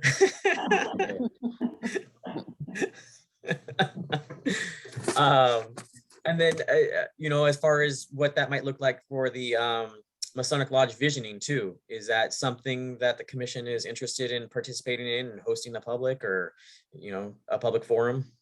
I mean, how do we make a recommendation if we don't know what the public wants? right? Or that's not factoring into our recommendation. There are other things that might impact it, but I think it's important. I think so too. I think it really gives the public a place that they feel like they can be heard, you know, and then that those ideas and concerns are taken to council and heard by them as well. And so I hope that this is an opportunity for the public to feel that and hear that. So I agree that, you know, I think these are important and provide transparency to the process. I agree. Yeah. I think it's important too for us to be aware of, there's one thing about information sessions of what's being planned and what is actually moving forward.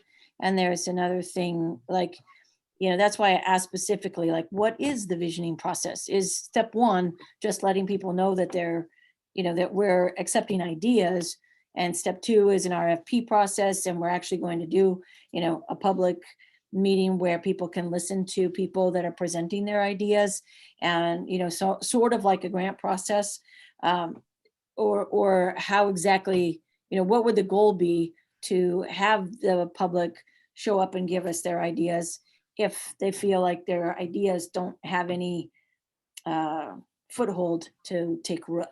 So that would be my concern. If you're just doing a public brainstorming, it's like, well, that's nice, but what is that really going to yield?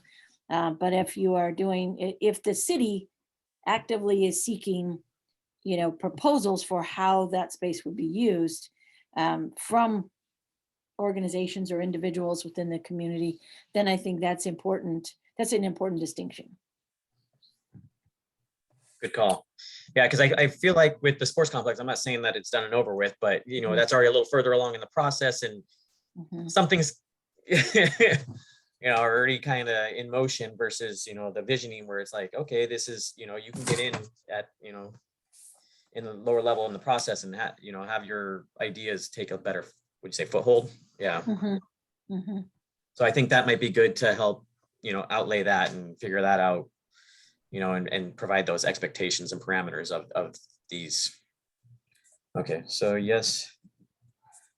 Well, and we can use our social media chops to help generate excitement for people to come to the visioning process, and right, that both soliciting of those RFPs into the community, you know, and also now that we don't really have a local paper, you know, anymore, and then, hey folks, you know, here's the 6 ideas, you know, and come on out and put in your, you know, hear all about them and put in your 2 cents worth.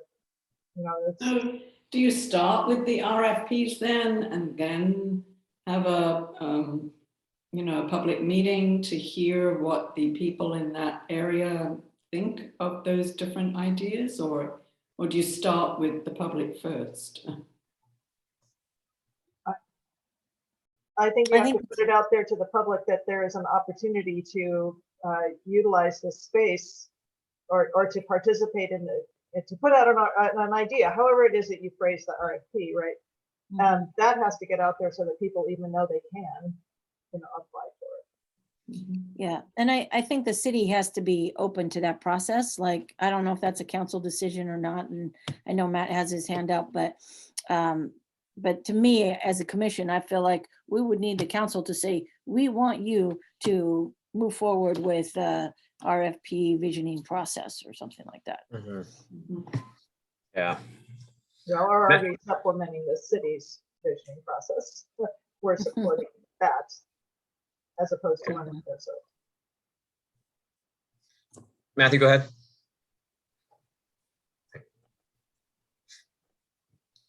That Zoom delay. Thanks for calling on me.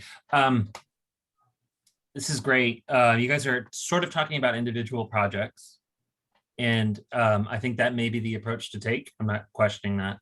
When Ben and I put this on the agenda, we talked a little bit about, do you want to try to set up, I heard this comment already made, parameters for what are we addressing, and when the commission is involved and when the commission lets go of being involved. Like, that sounds odd, but I come from a department back in North Carolina that had a huge manual on public participation.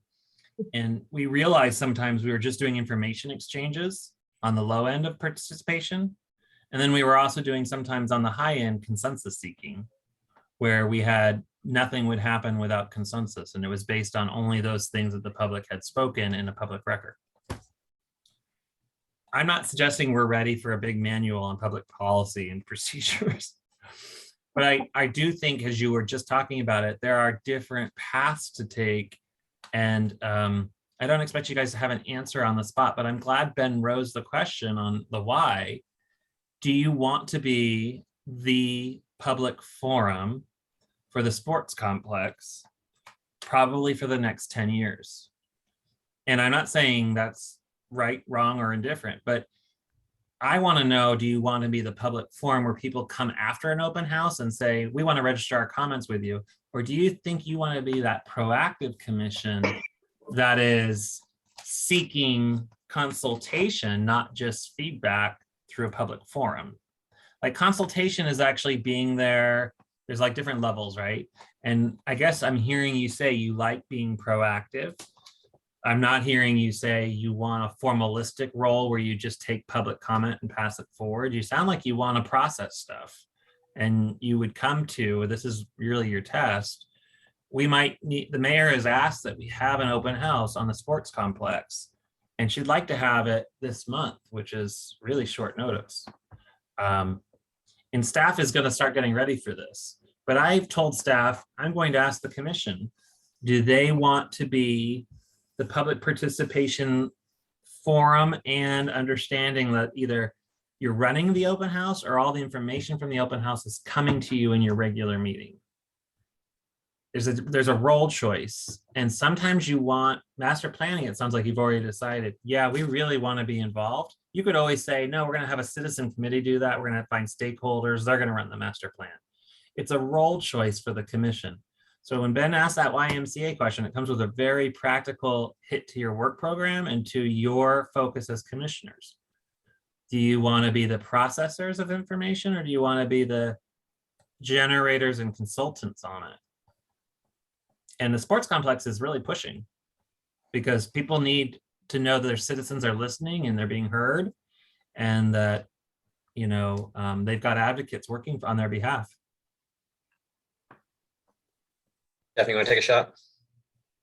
So you raise your hand. I would just like option 2, please. Yeah. Oh, gotcha. Or peace, my friends. Yeah.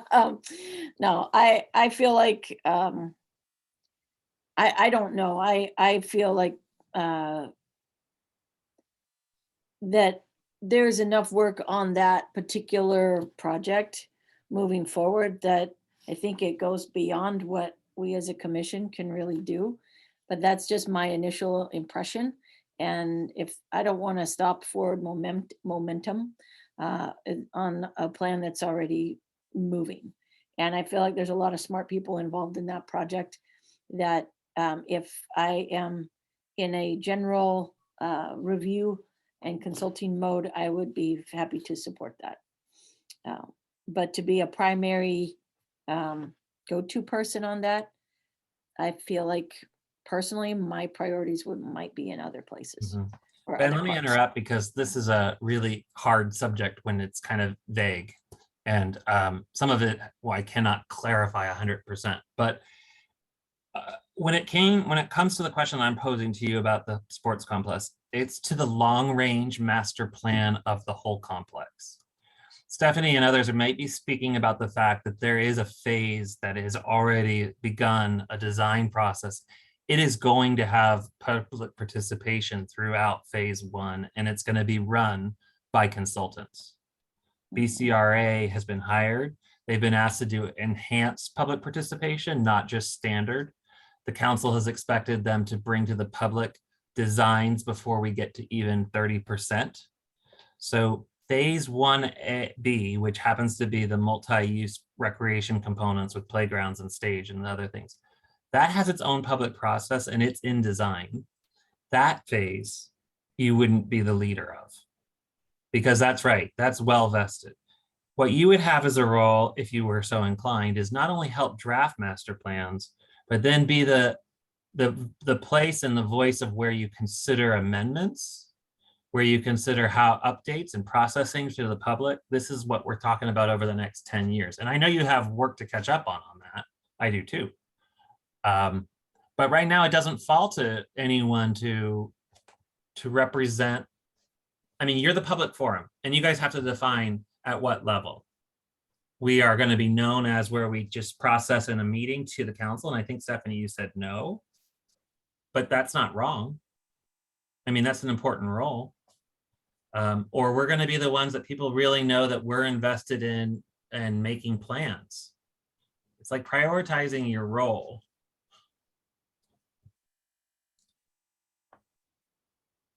Yeah, I don't, for all that I want an active role, there's only so many active roles we can take on. And as a commission, much less as individuals. So figuring that out is important. I don't have an answer for that. So we don't have to just, I mean, are we saying we have to decide on whether we want this active role on various projects, or does it have to be for all of them, or we just whichever one at the time we feel, well, we feel we're comfortable taking that on, but maybe we're not feeling comfortable we could take them all on. I don't know what they all are anyway. So yeah, Georgina, that's kind of what I was asking, but you asked it better. You could have this role for all park projects and know that you are leading a public participation program. Now you have staff, so believe me, I'll be doing a lot of that. But it's that, or you say as we can and when we want to and when we feel like it's a special opportunity. And I was kind of hearing you guys go down that path. You seem to be working on the Masonic Lodge, and I'm now Ben's presenting the YMC, not the sports complex, 10-year master plan open house, and continuing conversations with the community. How active do you want to be on that? And could I form a subcommittee of 2 of you to help me get ready for April 30th? You had mentioned, that's funny. You had mentioned an enhanced public outreach program for, was it 1A? 1B. Oh yes, 1B, actually, the part that 1B. the city's taking the lead on. That is happening through a consultant, yes. Okay, sorry, so 1A does not have that enhanced, it's the baseline public outreach program for that then? No, that's right. We're not dictating the YMCA's contract. They have hired AHBL, and they will be transparent, and there'll be public records, of course, but that process is not dictated by the city at this time. We came to a lease agreement that doesn't specify they have to do special outreach. You could elect to do special outreach on any aspect of the master plan. That is up to you to ask council for permission. But I would just say that that's covered in the idea here that's on the table, that you could help with the sports complex in general. When projects get into a phase like 1A, 1B, it's not time you can get some feedback loops going, but it's not the same kind of participation that I'm trying to articulate here, where you are a steady long-term voice and not the project developers. Right. Because at some point you turn a project over, and that's what's happened with 1A and 1B. Right, so at what point does their public participation program end, and the 10-year master planning that you had referenced, where do those meet?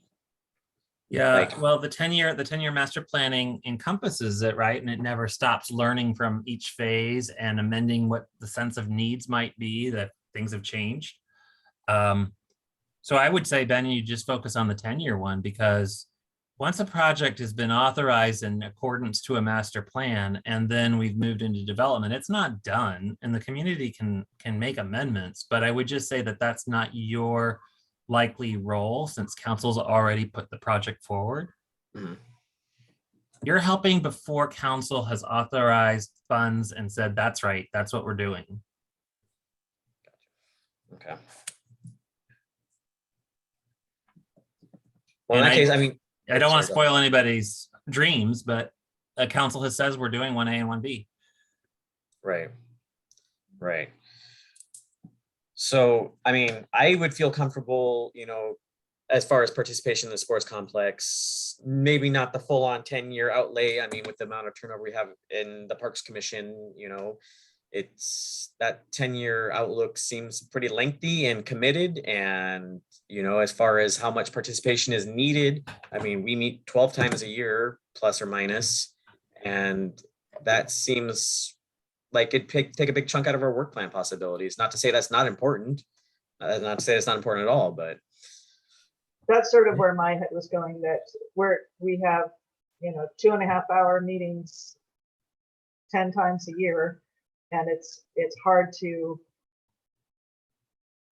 organize at that level and then do the work, right? Right. Go to it's an additional piece to go and prep the signs, stuff the gift bags or whatever it is, and go to the meeting and hear the comments and then come back and process them and blah, blah, blah. It's, I love all that, but it is a lot. Mhm.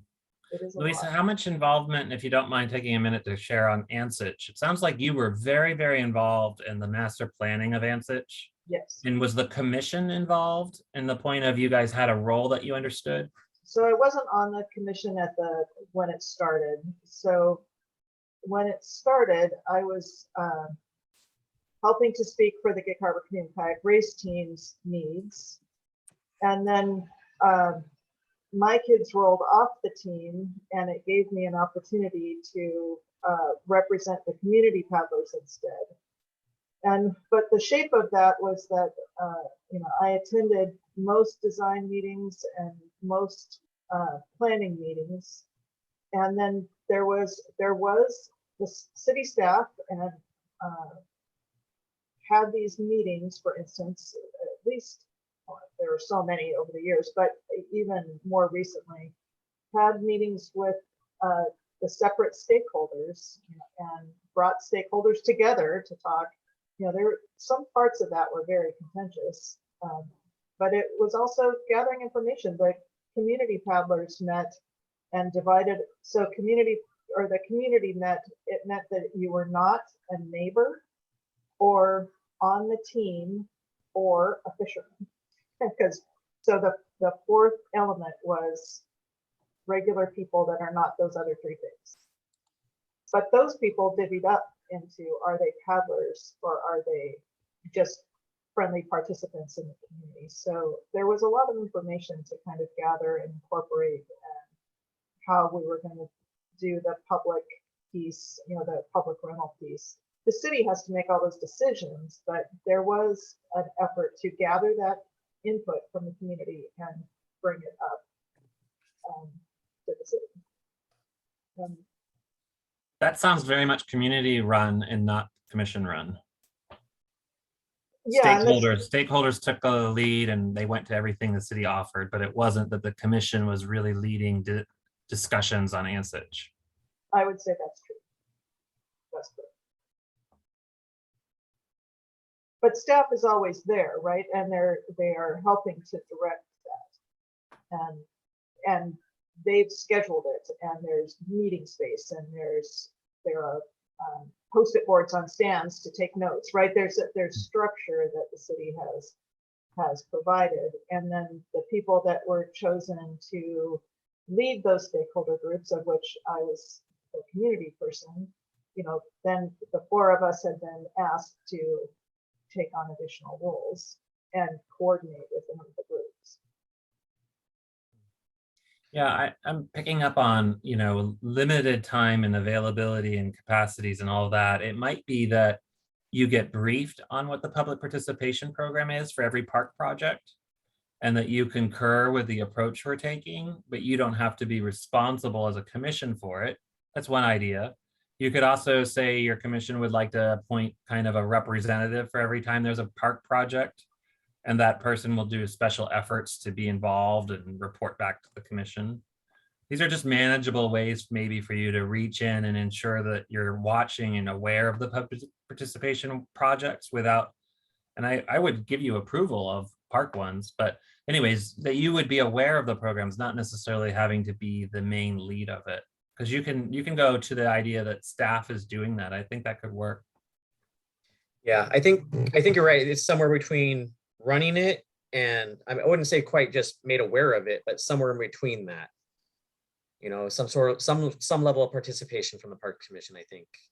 Yeah. I think that commissioner attendance at maybe not everybody, but at least somebody, you know, at those sorts of meetings is important to be able to report back to the group at our 12 meetings a year and help inform us of, and not just your update, Matthew, which is always good, but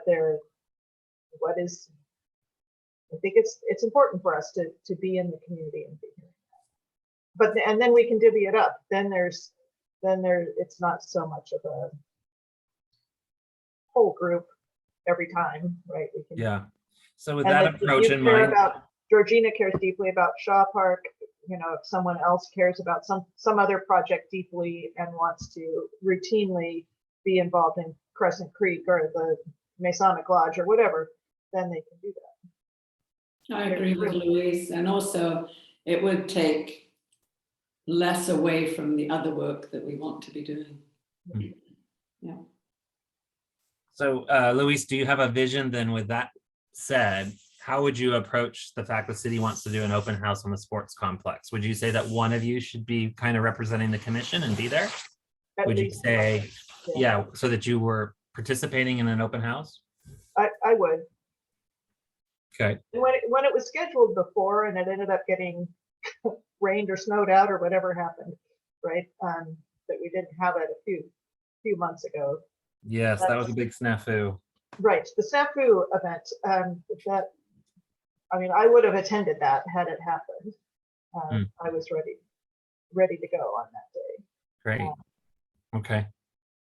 Do you kind of want to leave it open that your commissioners as individuals, you decide when you go to something, or do I need to be sure that I give you proactive notice and you guys say we're going to appoint somebody to be our project liaison?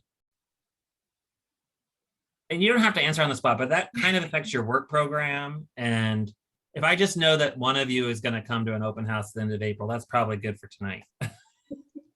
Yes. I do think that, you know, we're sort of charged with being an advisory group, right? And so it is our responsibility, if we can, show up at parks related open house or information sessions. And so I do think it is helpful for you to let us know that these things are happening. If we can get it on our calendars, we'll show up. If we can't, but if everybody knows that it's happening, then surely somebody can be there if other people can't. So that to me seems like a very workable situation. If there are certain projects where you really need a commissioner to be directly involved, then you know that we'll step up and do that. It also helps with recruiting, by the way, and I was recruited to the Parks Commission through the NSICH process because people said, "Oh, you should be a Parks Commissioner," and but that somebody walked up to me at some point and said, "You should do this, right?" And we can do that as well. We can spot people that are really being proactive in the way that the commission kind of functions, and we can invite them, to the next vacancy. And I think it's important for us to be in the community and observe that there even is a commission, right? We're otherwise pretty invisible here on Zoom, right? Our attendees say otherwise. Oh, wait. Exactly. And we don't know how many people are in the meeting. Yeah, we do, and it's 0. Oh, okay. There it was. I Yeah, can't tell. it's Yeah. 0. Yeah. Okay, good to know. So we're alone in the room, is that what you're saying? Although it's being blasted on YouTube here in a couple of days. Yeah, I know. So yeah, All right. Matthew, I think the opportunity, being made aware of it, and then, it sounded like that we were going to take the avenue of, yes, we'll participate, but as to what capacity, how many of us will be there is not yet set in stone, but yes, one of us will be there in April. It's kind of what I got. yes, you'll have help at 8 Yeah. a.m. And I just want to reiterate something I heard. I heard from you, Ben, it's a little more than just hearing about it. So showing up is a word Stephanie used. I'm not holding her to that word, but showing up is a lot different than being a leader among public participation. So I just have to keep putting that out there. Like, it may be a little bit more than showing up, depending on your comfort level, right? Mhm. And I think that might be as the comfortability level raises, it Yeah. changes.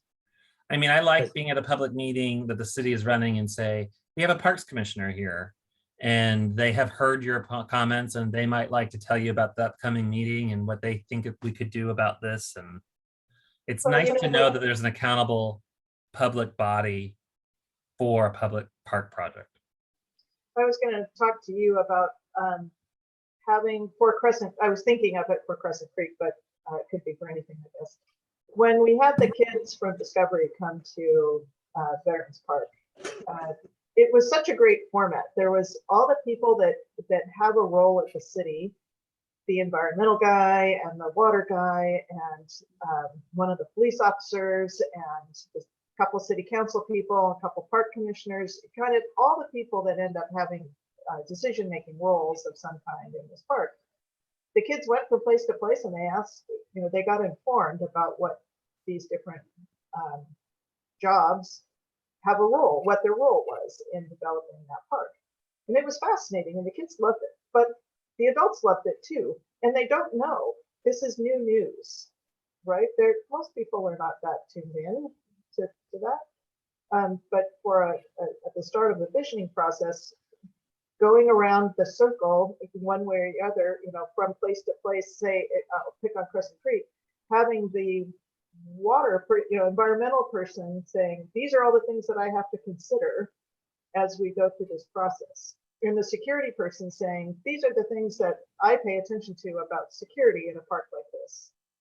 And council saying, I've got to figure out the budget for this. And the park commission saying, we have to figure out what you want. And, I think that that's a useful way to start a visioning process. That's a level of involvement that I think is fabulous and really helpful in the community. That's just me, but I don't think it has to be, we should do it with kids. I thought it was amazing. Everybody thought it was amazing. That should happen again, but it could happen with adults as well. Mhm. Well, I think if that's something that we want to prioritize as our role in helping making that kind of opportunity available, I'd be fully in support of that. But I guess, did we actually answer your question, Ben, about whether people were going to be at the, or how involved we were going to be with the sportsbook complex public interaction? I mean, that depends on what that may or may not look like, I suppose. Is that just like, hey, we're here to hear your concerns and provide you a timeline? Okay, full participation. But is it, okay, like we're telling you about meetings with the Y? Like, I have no idea about that. So I suppose, and I don't know what's to be expected. And I suppose Matthew doesn't either, to be honest with you. He has a general idea what the community's saying, but kind of walking into. So I guess for this particular one, you'd want someone well-versed in the sports complex itself. Yes. I guess I would say no to that then, because you're going to rely on the staff that has worked the master plan. Okay. I think you as commissioners are there as known conduits who are showing empathy, showing listening skills, and saying, I know, I hear you, and I'll make sure that this gets represented in the record. And I don't think you have to be an expert on the sports complex. Okay. I know this is obtuse, but we're talking about your role. Right. Is the commission just a cog in the wheel, or are you a leader in the process? And I don't mean to make you pick one or the other. I already heard you say it's somewhere in between. So I'm not going to give you direction or strategy, but I think this is the kind of stuff we have to chew on and then make sure that it's represented in your work program, but in your group as a commission. What So are we Matthew, doing I'm when we have a long range plan? How active are you going to be?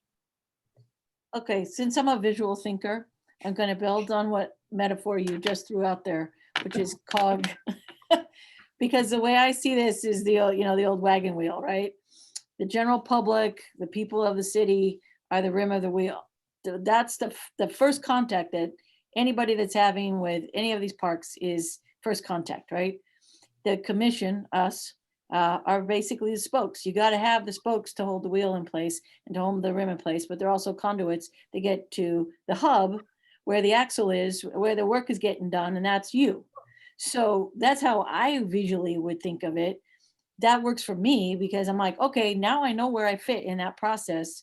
If I'm a spoke in this wheel, that's going to be a conduit between the public and where the work is happening, the hard work is happening at the hub and the axis or the axle, then that makes sense to me. It may not make sense to anyone else, but it certainly makes sense to me. And if that works, then I say, let's embrace it. Very nice representation. Thank you. Yes. Yeah, I mean, I agree with a lot of what you just said. I see us as the conduit and, having an opportunity for public to, have us to refer to and talk to and concerns and all of that. So.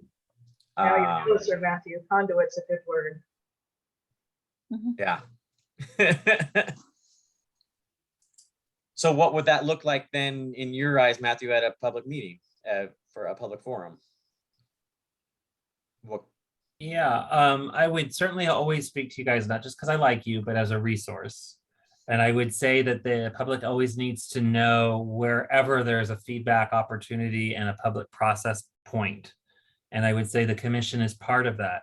What I wouldn't be able to say at this time is the commission has endorsed this public participation program. I don't know if you guys would ever want to do that.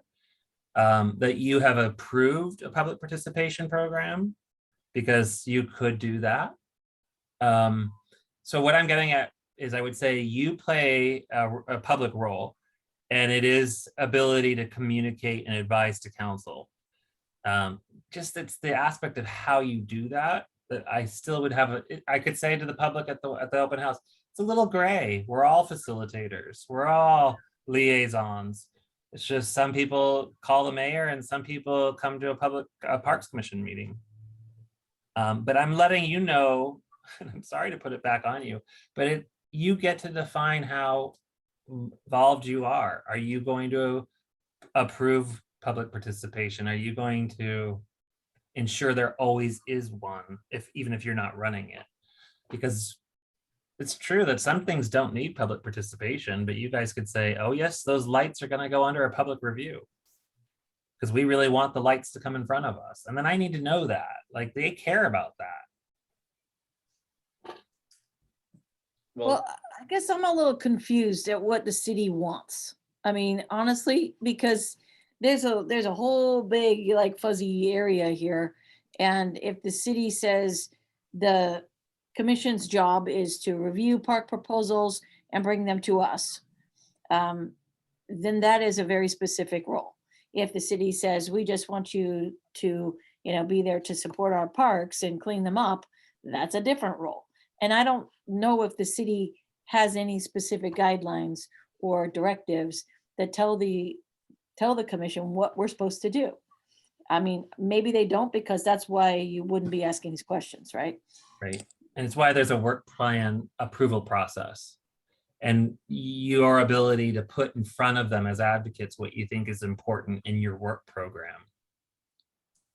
So this is very much related to that. Okay. And Stephanie, the answer is that they don't tell us what they want, and you are not dependent on what the city wants, to be quite candid with you. You can advocate, like I sometimes exaggerate, for a roller coaster through downtown, right? Like, you can advocate for whatever you want. You are not minions of the city. The only issue you have is when you take issue with the council and question a decision that they have made, then they'll say that you're not playing your role. I wouldn't say you can't question their decisions. That's not, I don't even want to suggest that. It's just that you understand that they have authorized a project. Their focus is, we want your advice for the next project. And I got a clear message a couple different times that they do not want the Parks Commission to direct the activities of city staff. Mhm. Of course, we are not the boss of Matthew or Terry or Jeff or anyone else. We cannot direct the activities of city staff. That's for the city manager to do. So there's part of our, whatever role we're taking on can't be one where we're saying, okay, Matthew, it's time to prepare the charts for the public process. You know, that's not our job. So they would object, I believe, city council would object to those sorts of, any role that involved that direction of city staff. I would think it would be, I would think it would be like a case by case basis. Like sometimes it would be appropriate for us to request that, and other times perhaps we wouldn't want to. I don't know. But then we're making a recommendation to council, and council's the one that directs the city manager. It's not, the path of communication is still from us to the council. It's not from us to city staff For anything. for anything. Okay. And maybe that's overstating, but I don't think so. I think they've been pretty clear about that. Louise, I would concur with you, but I could still say that the commission can take a position on what staff should do, not direct it. Sure. You'd say, staff, you really screwed up and you really aren't doing what we think the public needs. And that would be a service, because you're speaking on behalf of the community to say, we need more of this. And you should feel that you can do that. Well, that's okay, but that's different than assigning tasks to make a public meeting happen, right? Because if our role is to direct public communication and visioning, how does that happen? Rooms have to be reserved, press releases have to go out, you know, meeting notices, there's statutory requirements, blah, blah, blah. And we're not doing any of that. Right. And we can't tell you that now's the time. You know, Yeah. I don't think.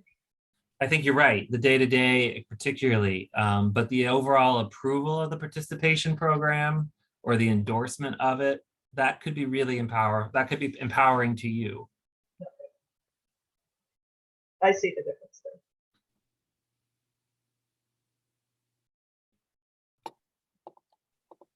So as far as what that public participation program looks like is dependent on us and what we're comfortable with.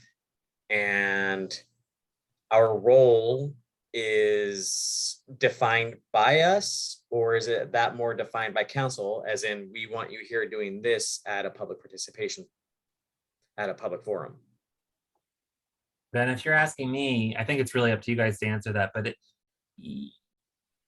council, you just asked a really good question. Council's not, you're not limited. Council can say that's not on your work program or we disagree with your role. That does not stop you from having a position. Right, because we're an advisory group. Right. Right. Yeah. So you don't need council's permission to advise on public participation or to play or to define how the public can expect you as a commission to engage with them. That is up to the individuals. I like your approach that, you know, we might take it case by case and appreciate being offered the opportunity. That's not a bad strategy. I could say to you, look, this is controversial. I really could use some help with a buy-in on a public process. And I'd like to have it I'd like to have it vetted in a public forum. Then you're just hearing and kind of endorsing. Yeah. Sometimes you might say, I want to propose something. I make a motion that we propose an open house on the YMCA sports complex. And then council could either, and really the city administrator ultimately would tell me whether or not I'm going to do that. Gotcha.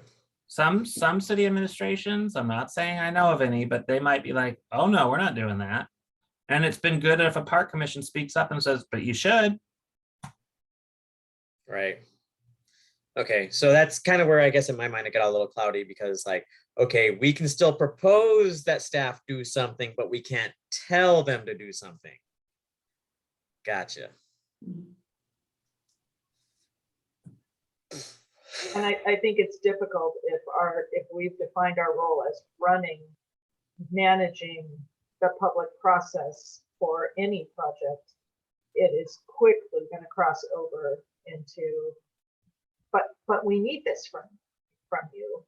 And I think it's hard to do. Well said, Luis. Okay. I've gotten some good direction here, Ben. So I know it's kind of obtuse, but it's helping me.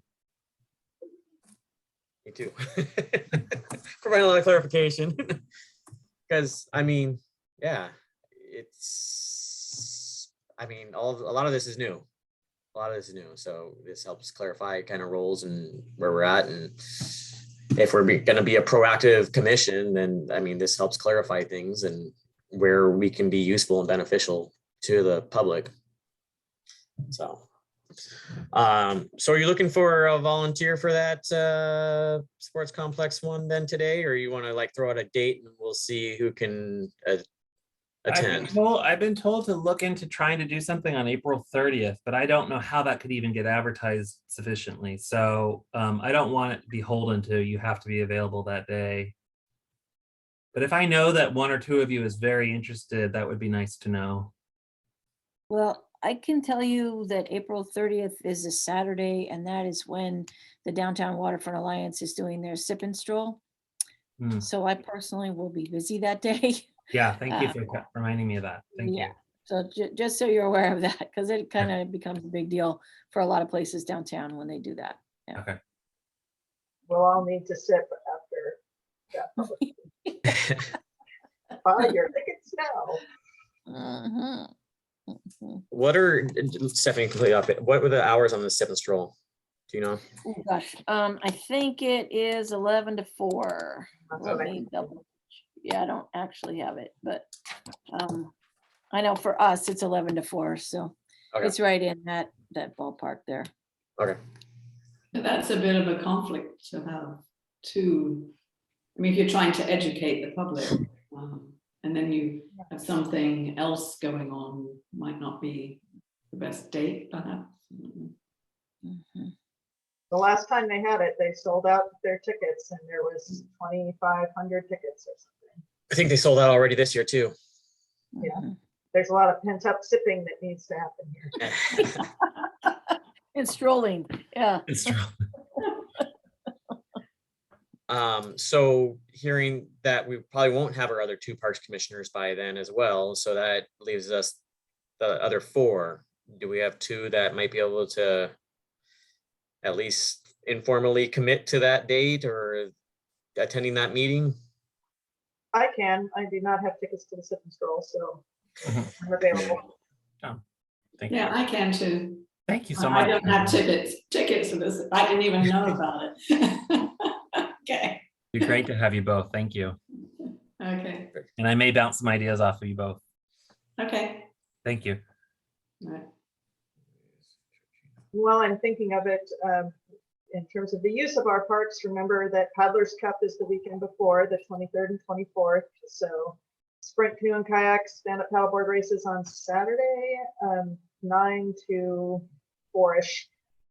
Lots of fun in the afternoon, to watch how that all goes. But the dragon boat races the next day are outstanding, and the real action starts, I think, at 1.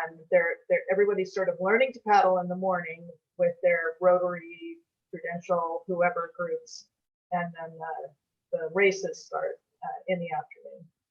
And it's just great fun to come down and watch. I hope you all stop in at some point. Mhm. Is that public participation program, is that something maybe we can table for further conversation too, as in a future meeting? Because I would like to touch on that again to kind of, Thank you. I mean, Ben. maybe after Georgina and Luis have an opportunity to attend that and kind of provide some feedback Mhm. Okay.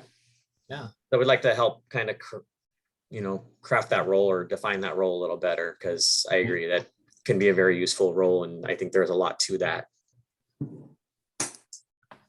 But I think we're ready to move on unless anybody else wants to continue talking about that one. Okay. Parks update report from our Parks Manager, Matt That McHugh. falls to me, but Terry can also help too. She's been tracking all our park projects. I will do, as I've seen my predecessor do, just the highlights for you. We did do the ribbon cutting on Saturday at Ansich, and it was fun to be there. It was a beautiful day. There is a recording of the Jerkovich family speaking, and Luis, I think you probably heard that speech. It was just a 4-minute recount of their family history, and it helped me tremendously. It was like all the name, well, not all, quite a few names of Gig Harbor were raised about how they were related to that property, and it was really neat to hear that, but then it was neat to hear them say, and we're glad that now our property is part of a public access for community members. So it's a great 4-minute speech that was given. The mayor did the introduction at the beginning, and one of the members of the race club actually cut the ribbon.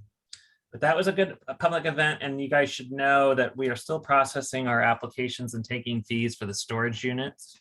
I don't know that people are asking you about it, but I think it's worth sharing with you that we are being a little conservative in our first run, and we're taking 40 kayaks and up to 10 stand-up paddle boards. We didn't get any requests for canoes this year, or this first 6-month installment. And just as you probably know, we're a little ahead of the curve. We're saying this is the July time, but we're going to end up getting boats, the leases agreed, individual rental agreements in place and payments done by mid-April. So really only about the 18th is our goal to be done. So people will have probably towards the end of the month a little orientation moment and a chance to come down and start putting their boats in. I think that's successful. I want you to know that there have been some complaints about our process. Again, if you're sort of a monitor of public process, I need to be accountable.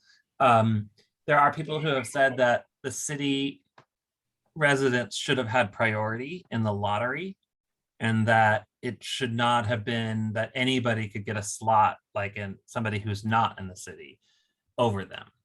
Just a point of contention for some people. We did a lottery and it was blind. We may have to revisit that and do a weighted criteria, like, have you paid your taxes? Joking.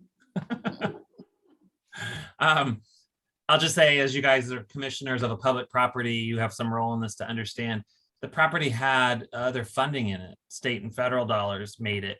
So everyone essentially has access to this public space. And we could have a little challenge if you don't, if you think you can only serve city residents, or we already are giving city residents a discount. So some people think we've already met what might be a reasonable expectation, but some people would say, no, I really want my kayak in there, and somebody from Tacoma shouldn't have it. And they did say that. So that's not the bad news, but we have a great facility opening. It's just novel and we're learning from the process. And we've been telling everybody that. We're sorry if it's a little if it doesn't seem that way.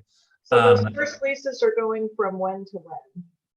The first round of Yeah, officially this leasing process is for July through December, but we're giving them the early access and a few free months, so to say. Great. But they're paying for a 6-month rental through December 30th. And they have no rights to like continue. They just have to enter the lottery again as per our current procedure. Yeah, and somebody might want to come and talk to you guys about that, So again, you have that role to play. Ben, as far as the orientation goes, do you have an idea of what that might look like or what that all might entail? I mean, obviously, like how to access it and stuff like that, but I would hope, or maybe one of the police officers is consulted to help just secure. Good suggestion. Okay. All I can tell you, Ben, is that we were thinking about having 2-hour time periods that's posted to the rentees, all the leasees, I should say. So 50 people. And they know that if they want orientation and they want to see how the keypad works, how their access code works, because everyone's going to have an individual access code to the building. So we know who's coming in and out officially, and you can't just share code numbers with anybody. So we've been thinking through that, and we're going to say there'll be 2 periods that people can come down. And I don't mean to classify anybody with special needs or something along those lines, but there are people who really don't want to figure that out on their own. They don't want to come down and figure out how the keypad works. And where is my storage spot?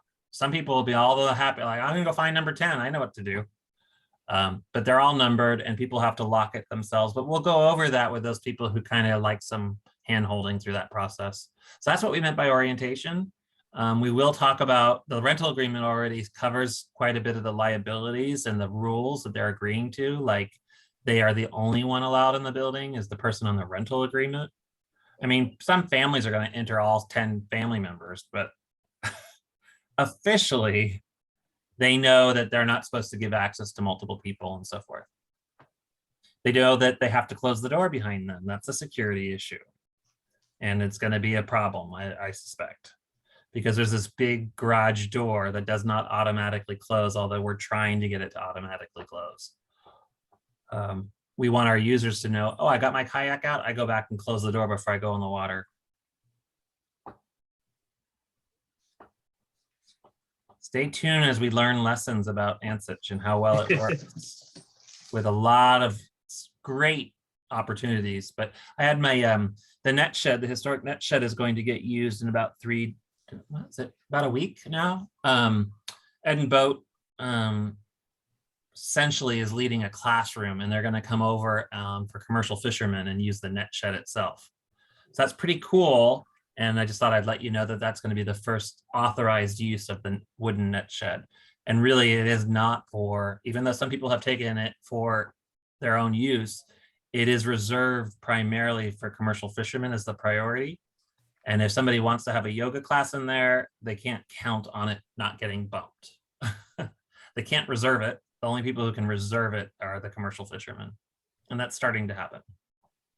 Really, it's supposed to be an operational space, but this first use is an instructional class. You can, if you're keen on it, I might try to attend. They're going to teach about the net making process. Another project related to ANSITch is the home port. And it's important for you guys to know that we are having a meeting with the fishermen because we're getting closer to 30% design on the home port project. And so there's milestones and design projects. So you have a master plan, and that was probably where Parks Commission was more active, right? And endorse this use and this idea and this priority, and we'll get to it in phase 2, phase 3. That's sometimes what you do in a master plan. We're now in the design work, and so we'll consult, Luis used the word stakeholders during this, and the fishermen are invited to a meeting on April 21st, and one of you is always welcome, right? But they will look at the 30% design and give us their particular response on that. That's April 21st. If you were kind of curious, the Jerkovich old dock is still there next to the new one that we just sort of opened, pieces of it. I think you've probably heard over the years, we are using the old dock. We'll be taking it down as part of mitigation for the new dock. If you play along with permit language, that might make sense to you. But when you do things, you need to counter your impact. And so that's the strategy. The old dock is waiting for the new home port to come, and then the old dock gets taken down. So that's called overwater mitigation site. The honoring project, it's good to note, Stephanie and I and Will stood out there and saw where it's going. If you were curious, there are ecology blocks now in Austin Park. They are essentially compressing the soil for where the pedestal will go. The permits are approved for that work, including the Department of Historic Preservation. We have their approval. So the tribe coordination and a public event is coming, even though I don't think we're really having the event while we're pouring a pedestal. There's still some months to go. But I just thought you might like to know that you can see where the pedestal is going. There is activity and there is approval for it. Hey, Matt, can I just jump in 1 second? I just want to do a little, forgive me if this happens, but my computer is running out of power and I don't have my power cord with me. So if I phase out, it's not because I am like storming out of the meeting. It's literally because my computer died. So, so just bear with me. Sorry about that. Stephanie, I think I can speak for everybody. You will have all of our graces, and we know that your intent is always good. You're a volunteer on a Parks Commission. I don't know that I really need to go over much else. I think we've covered the fact that 1B is going to have its own public participation process. I'm talking about the sports complex. I know that the first meeting is likely to occur in June. So if people are wondering, I really want to get involved with 1B, they get that opportunity before even 20% drawings are in place. I know we had special events coming up. You guys have referenced the Paddlers Cup. I thought I would tell you again that the Penn Met has offered an opportunity for us to participate in the Bike Bash. You might remember that kind of got brought up. That's happening on May 21st. And today I was asked if we'd like to staff a booth there. And I could just call that an opportunity for the Parks Commission. I think the city administration is wanting us to be there. So I think staff will be there. This is the kind of thing like we need to come back and revisit. Like, is that a job you always want, or you want to be asked every once in a while? Do you want to staff this kind of stuff? But the Bike Bash at Seymour Park on the 21st is really a chance to interact with all the cyclist community. And what I'd kind of like to do is bring to them how they can use the Cushman Trail effectively and realize it's probably not good for group racing or group rides, how individuals can access it better in certain places, just kind of give them some trail guidance or cycling guidance for the Cushman Trail. I don't know if I need to talk about much else. I'm just open to hearing about park projects. Terry, is there any park project that you feel needs to be brought up? I think you covered it. I got a couple of questions for you there. Please. I know it's still a ways out, but the Chesiac Festival, 9/11. I hadn't heard that one before, and I was just curious as to what that is. Terry? I'm drawing a blank here, but they tried to have it last year. It was kind of planned last minute. It's I'll have to send you more information. Is that the Korean Moon one? Yeah, that's it. The Korean Moon Festival. It's a Korean Moon Festival. Yeah, thank you. And it happens to fall on September 11th, this particular year. Gotcha. Okay. So unrelated, but yes, got it. And then the lease agreement with the Gig Harbor Canoe and Kayak team shows here that their second payment for their lease is to occur no later than April 15th. Do we have any idea what's going on after that? Ben, I'm not super up to speed. I can tell you that they've already exceeded that deadline, though. They have already made a contribution that was higher than the 100,000 expected. So this is a group that's done a lot of community fundraising, and they're actively engaged at Ansich. So to answer your question, is there another payment? I think there is a third, but this one already exceeded the 100,000. So it was quite a nice surprise. It's an interesting project. I can't say I can describe it very well to you at the spot, and I'm not going to put Terry on the spot, but they are helping with capital expenses with these donations. That's a fact. They are also taking credit for it in their rental agreement. So every time they make $100,000 donation, they're also pre-securing their rental every month, which isn't cheap. Right. I just think it's good to be transparent about that. Like, there is a rental agreement, but they get to count their donations towards it. Gotcha. And then as far as the occupancy in Scansy Park, I know we had kind of conversed about that a little bit. As far as there is no end date for that Correct. occupancy. Okay. Correct. The race club, if you guys all know who I'm talking about, Georgina, are you up to speed? Canoe and race team? Okay. No. We have a leasee, and Luis is well familiar, but I try to get their name right. The Gig Harbor Canoe and Kayak Race Team. Canoe Kayak Race Team is a leasee at 2 of our parks. And they began their operations, a lot of community paddling and programming at Scansy Park, right in the heart of downtown, right? Or I don't know, that part of downtown. That lease is not expired. It can always be renewed.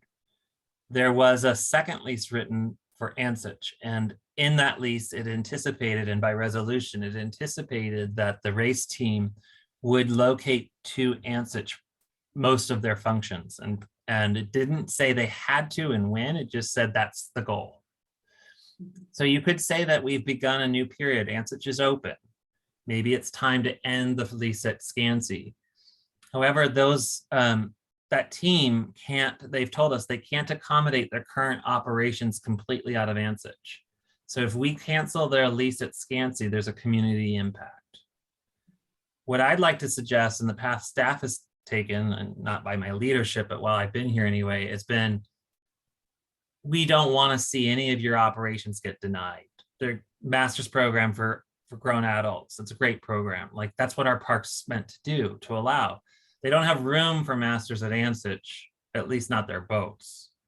So maybe their boats can go up to Scansey. I would say that, and I've come to an understanding with some of the leadership of the team, we don't want to end anything you're doing. We just don't want to see it grow further with our capacities. Aunt Scansey actually had all of their operations, and I got to witness so little. You guys have so much more experience, but I witnessed, for example, 40 young people, beautiful sight, right? Working with their boats, working with the community, exercising, but that was in the middle of Scansey. And the rest of the public couldn't use the park, really, and the grass was trodden. And there was some unfortunate aspects of that much use in one park. So there is a concern not only about, you can't own parks, you can't take them over, but you also ought to be aware that there's a capacity and a growth issue that we just don't want to say, well, just go use more of Scansey now that you moved your instruction boats to Ansich. There's a lot of programming going on with paddlers, and we want that to happen. It's just trying to figure out how to do it with these leases. So to answer, I guess I've answered this in a long way, but the 2 leases are still effective, and that's the controlling agent. And they have the rights of those leases. And at Scansey, officially, they can have up to 15 participants at a time. So much better that they're not going to be breaking that provision any longer, because at Ansich, they can have more. So by the decisions of the city and the agreements we've come to, they can still be at Scansey on a limited basis, a compliant basis with their lease. Gotcha. Thank you. I will only say that it's a hot issue about who gets access and leases. And I mentioned to you that their capital contributions pay their rent. Like, people can pick this apart, and they do. And they brought it to me in a couple of different ways about access and community programming, which is beautiful, and don't ever take it away. Like, I've heard all the voices on this. Sounds like a sports complex type of deal. Well, and they run a huge summer camp program for beginning paddlers, which are referred to as development, the development team. And so boy, the park has been popping in summers because they've had 20 kids, both half days, morning and afternoon, that are learning to paddle, and they're not very good. So they're slow moving at this point in a busy recreational waterfront area. And then the team is practicing both in the morning and in the afternoon as well. So the park has been full. I mean, 80 boats on the grass is not unusual. And I don't know how I haven't talked to anybody about this. I don't know if they're doing development camp at Ansich. I assume they are, based on what you just said, because Terry, Luis, they have suggested they will do that, but this year was not, they didn't have enough time to plan it. So they will do summer camp, development camp out of Scansey. Okay. But even moving the boats to Ansich, that whole back corner of the property up against the marina building is free now, and they're not, the 40 kids that are on the team permanently are not tramping their boats to and from, every day, and loading and unloading for the races and all of that out of Scansey. As Mr. Mallich said, many fewer pointy boats. It's a new day and a chance to reevaluate how things are going. I think that's a good way to sum up about the leases and say that we're going to be aware and see what we can do to keep working together. Yeah. Awesome. Thank you for that information. That was all I had. I know Other it's gotten questions? late, so this will fall on deaf ears, but I'm going to tell you guys I'm going to attend, and I always like to make you guys aware you can attend with me an LWCF webinar. Remember, we're going to apply for land water conservation funds. That's on April 21st at 10 a.m. It's just a webinar if you were really curious and wanted to be part of LWCF strategies. And then on the 28th of April, so I guess 1 week later at 9 a.m., I'm going to listen to the Department of Commerce where they have a youth recreation facility grant program that we might apply for, even though I don't have a project in mind. And that's the RCO LWCF. You mind sending Yeah, us the link? LWCF is RCO, that's right, but it's going to focus on federal funding and all the special kind of rules and things you need to keep in mind, because LWCF is its own animal, so to say, and it's complicated. So it's to dig in and learn more about LWCF and lessons learned from how to be successful with those funds. The week later is not RCO either. That is Department of Commerce, where they have sometimes grant money, and in this case for youth recreation facilities. I will brief you guys. You do not have to attend that webinar, but Okay. Any other questions for Matthew or? No? All right. looking forward to Saturday. It's going to be neat to meet some of your neighbors and be out there and getting something nicely done. Absolutely. Always looks so nice, right? It's remarkable how much work gets done in a few hours, you know, when there's a bunch of hands doing it. Many Yeah. hands. I like that. Council and commission reports? None, None. Public comment? none. None. There's only 7 Uh, participants and that's us. Okay. Any other conversation for the good of the order? Nope. Looking forward to 2 new commissioners, hopefully with our next meeting. Other than that, are they still accepting applications or is that deadline passed?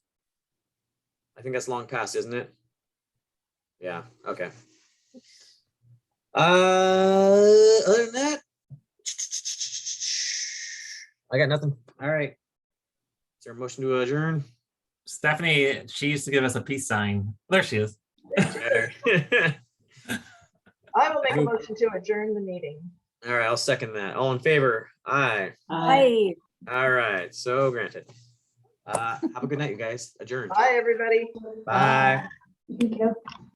Thanks, Terry.